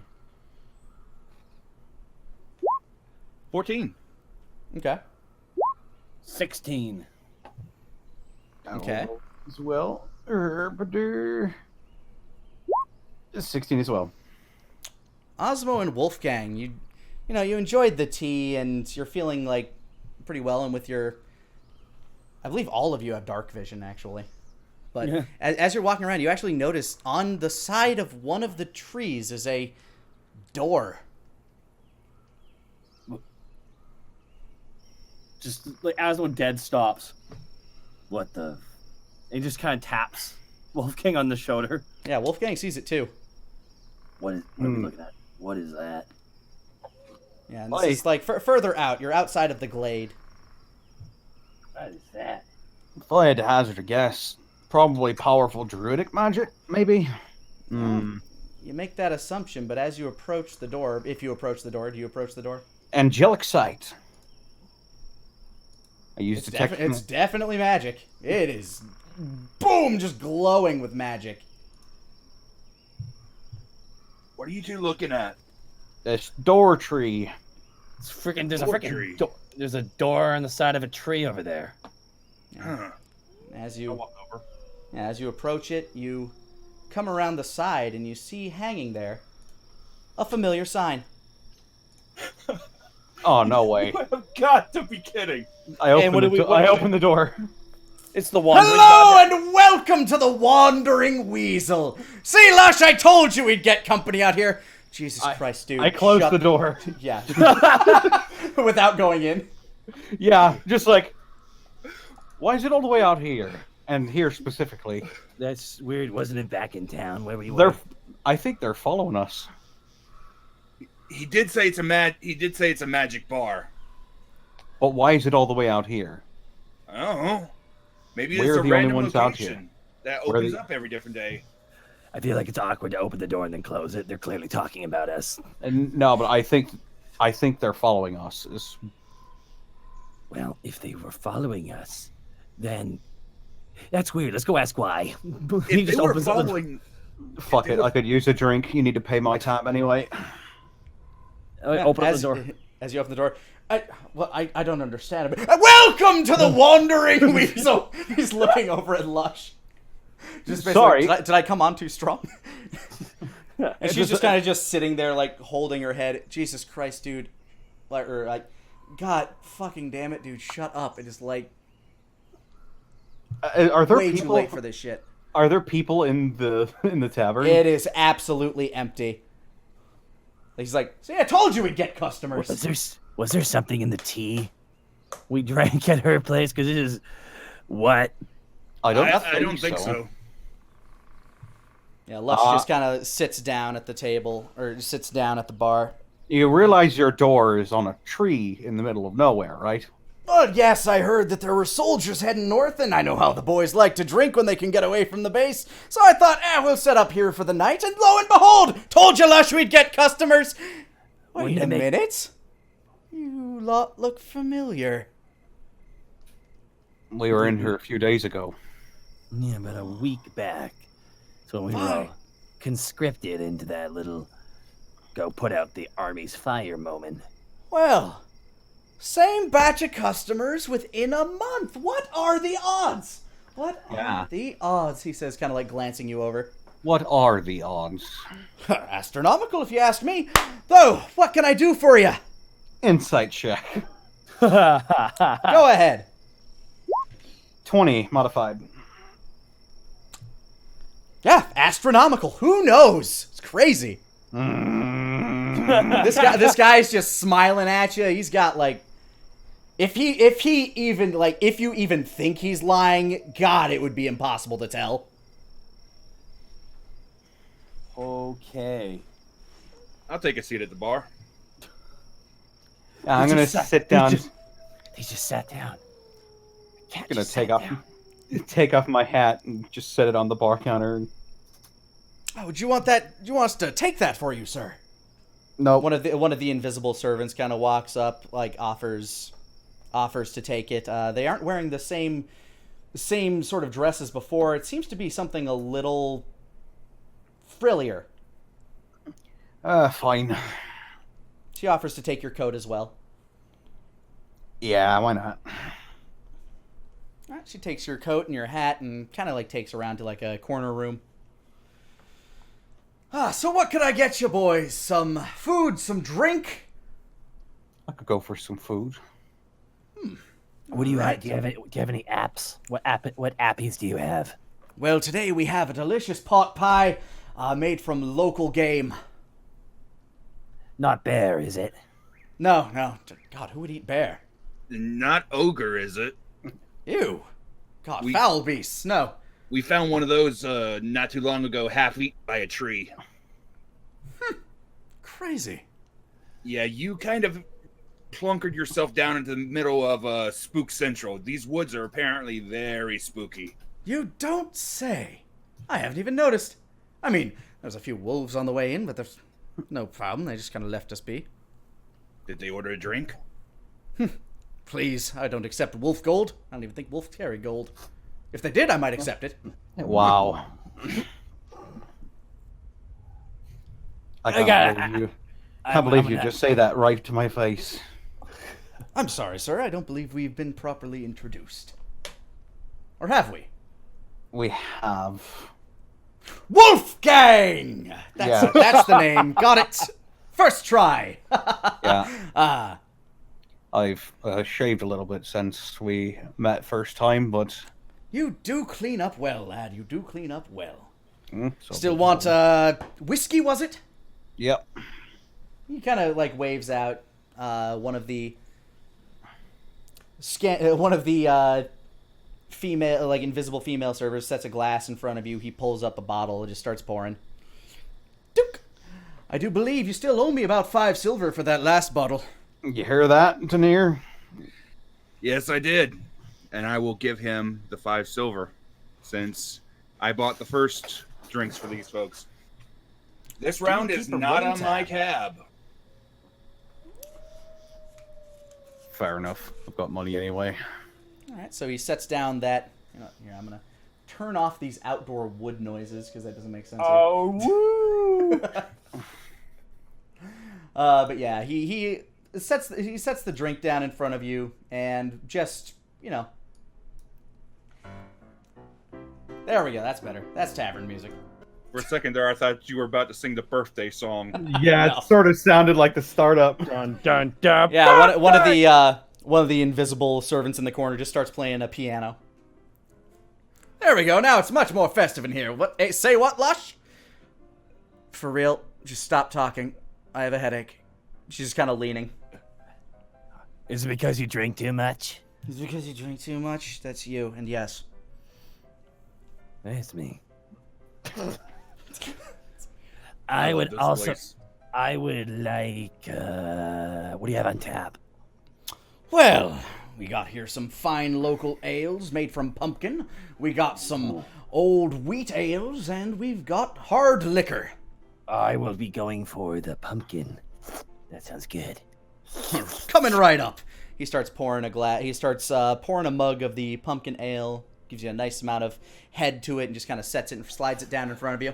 Just so you know, Asmo picks it up and starts doing the whole, like just lick, lick, lick, lick, lick, lick, lick, lick, lick. Rather than drinking, he's just like darting his tongue in and out of it very quickly. Fascinating. I've never really seen your kind drink like that. He's just kind of like looking at you, kind of gawk-mouthed. Huh. Anything for you, young Master Daenir? Hey, got it in one, Tom.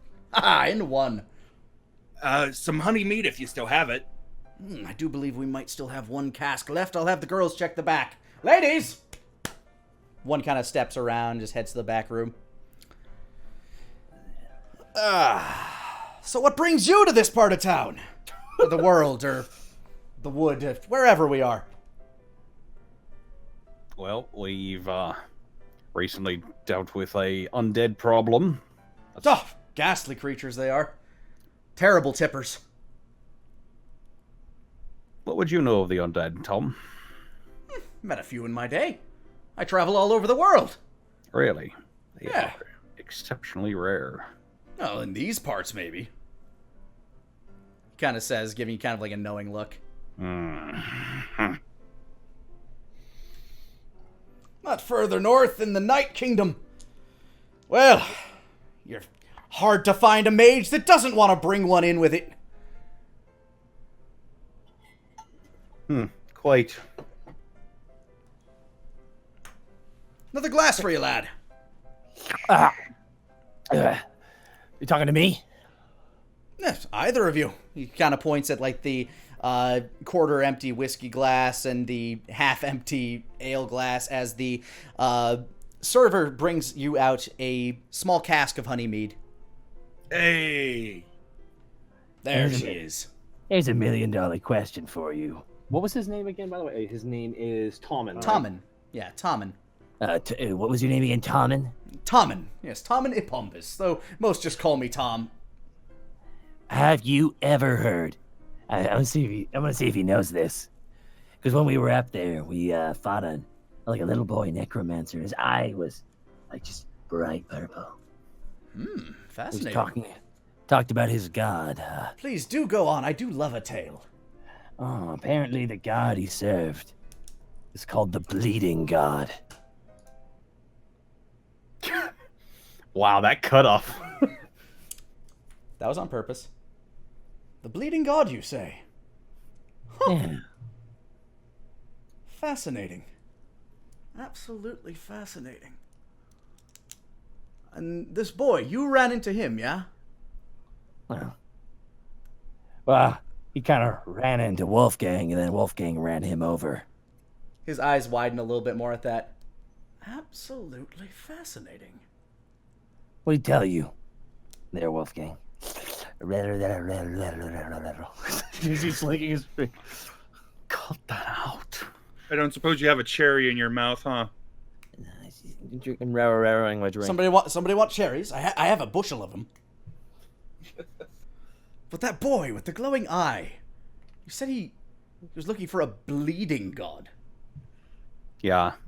Apparently Daenir knows about it too. Some sort of paperwhite tree that has bleeding wounds on it. And also we found this. His eyes seem a little contemplative. We found this lodged in his skull shortly after it exploded. I assume you hold out the shard. Yeah, I've got it clenched between my gloved hands. My God. He kind of takes it like, do you mind? I hold it out for him to look at it, but I'm very wary of him right now. All right, he holds his hands back as in like, okay. And just kind of like looks at it. And this stone, what exactly did it do for the boy? Apparently it gave him these powers. If I had to hazard a guess, it was gave him some sort of link to this bleeding god, giving him his powers and allowing him to communicate with it on some level. Apparently the bleeding god didn't like how it was doing. The boy got a bit in over his head. It has been some time since I've seen...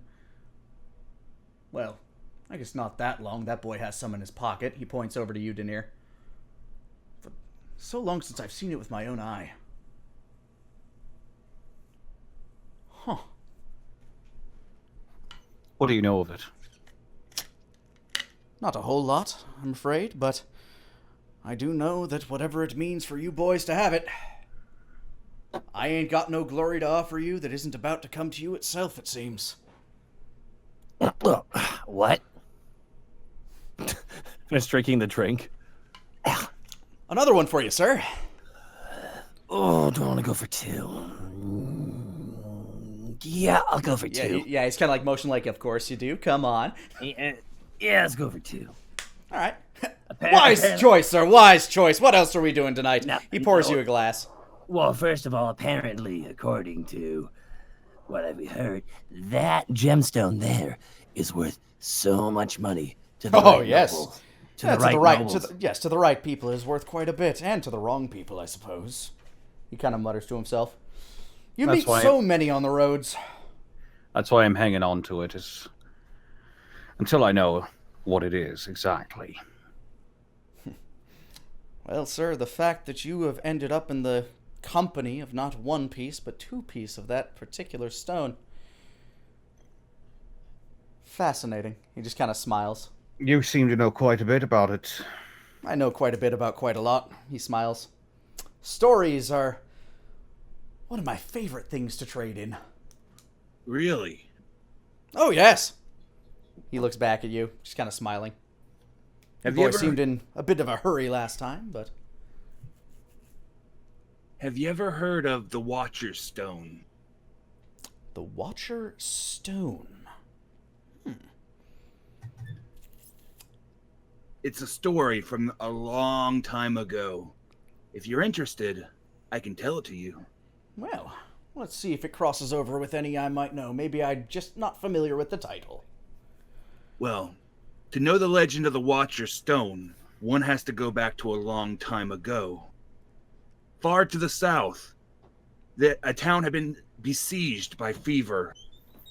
It had fallen upon its people.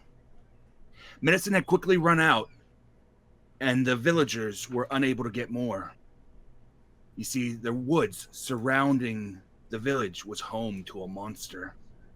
They set out to slay the beast. Many perished that day. Few returned. The only ones that returned were the sick and those gravely wounded. Survivors all told similar stories. The monster made its way through the strongest warriors, gnawing, biting, hacking, slashing, and cornered the remaining survivors, ready to make short work of them. But just as fast as it began, it stopped. Most spoke of shaking on the ground as it approached. It sniffed, and then growled low. Just when it seemed that their time was about to end, nothing came. Nobody knows why they were spared, but one villager had an idea. She set her way to the local healer, and she spoke, "Quickly, make way. Quickly, I must leave here," she said. "But in 1 day's time, send your fastest horse off to get the medicine you need." "But where will you go?" The healer spoke. The woman spoke again. "I will take my father's cloak. I will take my husband's blade, and I'm going to slay a monster." So she set out alone into the woods, and not long after, she found a place. A dark place. A place where the air was still and the forest was silent. No birds, nor rustling of leaves. Just the quiet breath of a monster in wait. She stood upon a rock, and she called out to the monster, "I've come to end you, demon!" And from within the void came a beast. "I don't fear your armies, much less one blade. Tell me, creature, how would you end me?" With her blade, she cut upon her hand and allowed her poisoned blood, filled with fever, and she showed it to the beast. She said, "You may not fear a blade, but you do fear the fever in my veins." Crippled by fear of the sickness, the monster moved in from his hole and fled into it, unable to move for fear. Either by starvation or fever, she said, a confident look in her eyes. Your time ends here. You shall not pass as long as I stand watch. And so she did. Long enough for the medicine to find its way back to the village. Long enough for those that were sick to be healed. And even longer after the monster died, she continued watch. Even after her own death, she remained vigilant. Past sun, past rise, and the fall of great trees and rivers, and longer still, past the turning of flesh to stone, even to this day, she said to still stand watch, for should the monster return. Bravo, my boy! You are quite the tale teller. I don't believe I've heard that one, no. Your drink is on me. Hey, I heard of it from a traveling bard by the name of Ryan Lang. He was actually pretty talented. Well, apparently so, this Ryan Lang. Well, I suppose one good turn deserves another. But, I can see that whatever tale I might tell you would pale in comparison to what I believe will come next for the lot of you.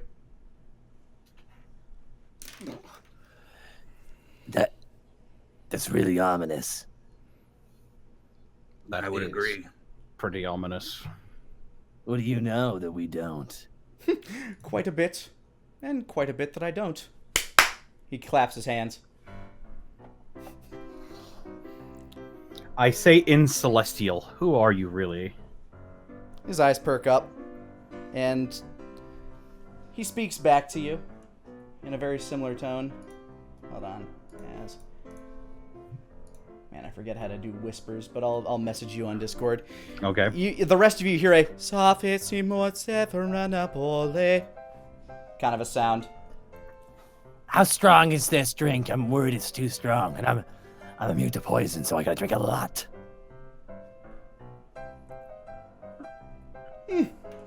I could pour you another glass for that story. He offers pretty much everybody around for free. Oh.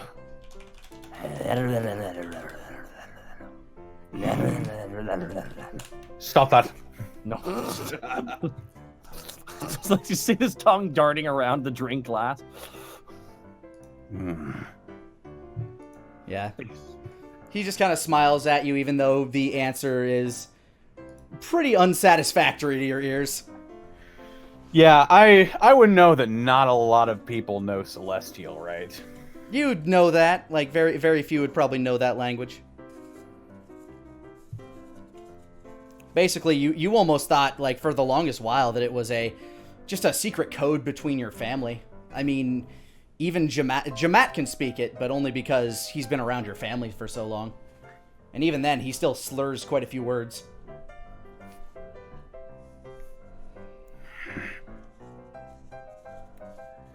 You're not being truthful with me. That's fine. I'll find out eventually.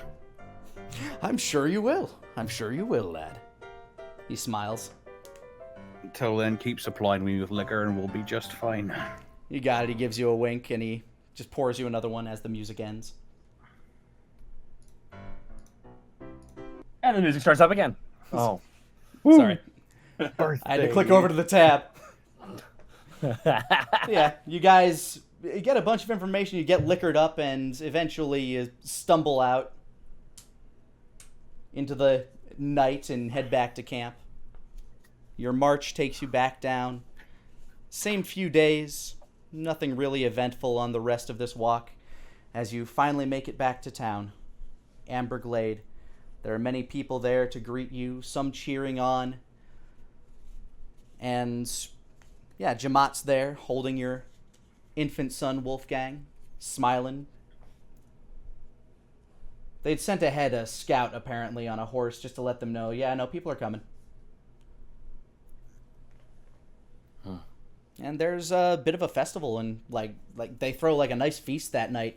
Everybody's having a good time because, Yeah, we just saved this town. It's amazing. Everybody is having a great time. There's lots of merriment being had. Some people have broken out some of their best casks of wine. There's music being played.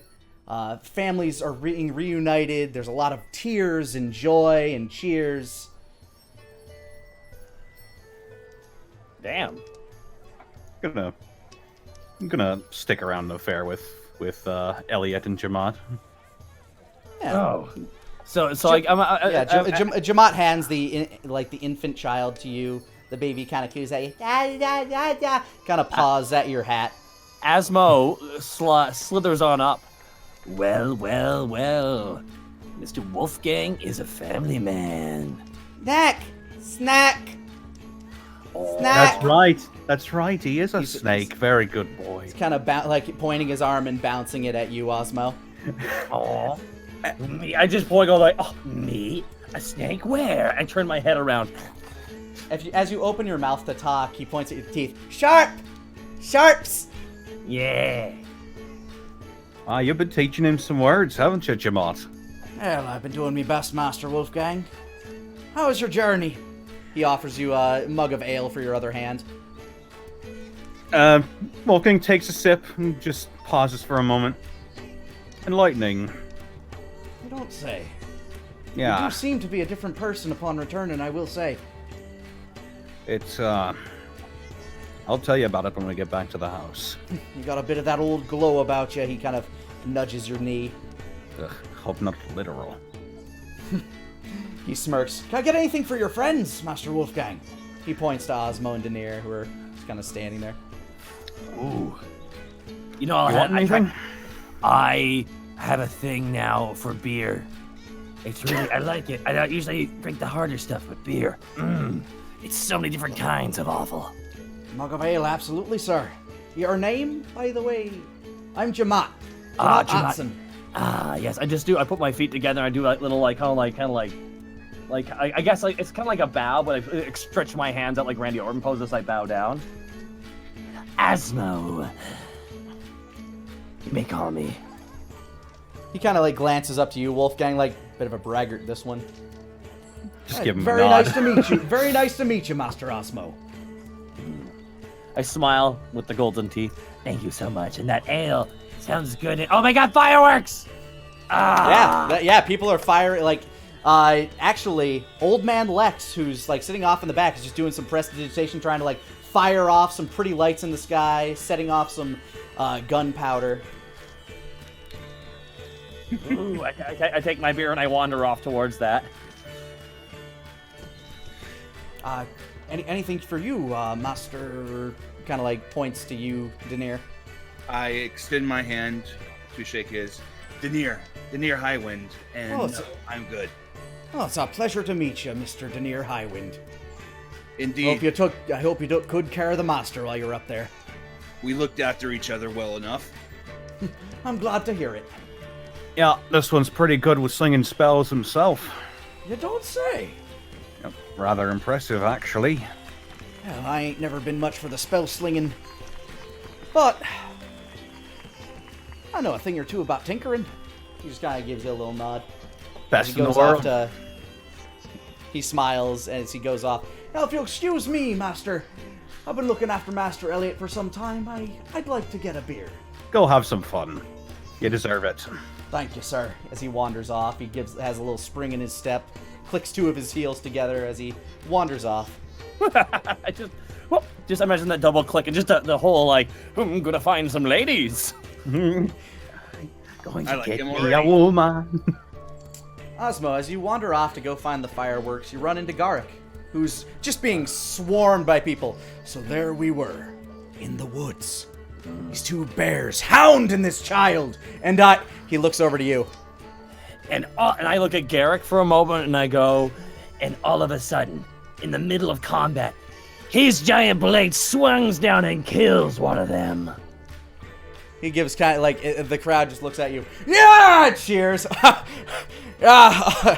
Although I will be honest, this one over here, he softened it up quite a bit for me. A poke or two or three or five.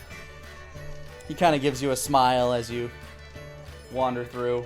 Everybody else like, so what happened at the fort? What happened? And he's just like, well, when we got there, and he just starts like going into that story. As the night progresses, everybody seems to be having a good time.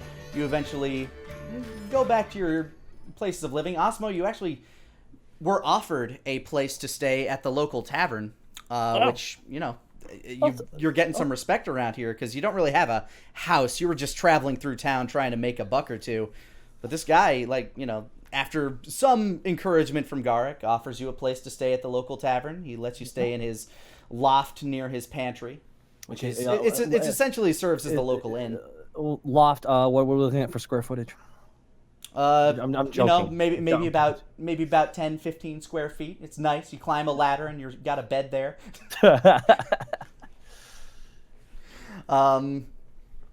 Wolfgang, you settle down with your son. You kind of go back to a normal day-to-day. You visit the grave of your wife every morning, as is your tradition. It had been a while, so it feels different now for some reason.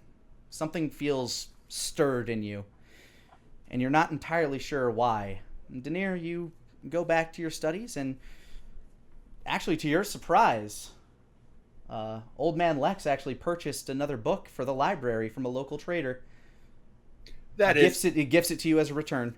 That is absolutely phenomenal. Well, I figured it'd be good to, you know, invest in the old place. I feel like, you know, of the 2 people that come around looking for books every now and again, it might be good to, I don't know, have 1 or 2 more. So, have at it, boy. It's an old leather-bound tome. I take the book. Boy, do I have some stories to tell you. I bet you do, lad. I bet you do, he says as he sparks up a pipe. Proceed. And as we fade out of the library, Daenir's voice echoing the tales of adventure they had come to witness. We will see what comes of all of this next time on The Ties That Bind.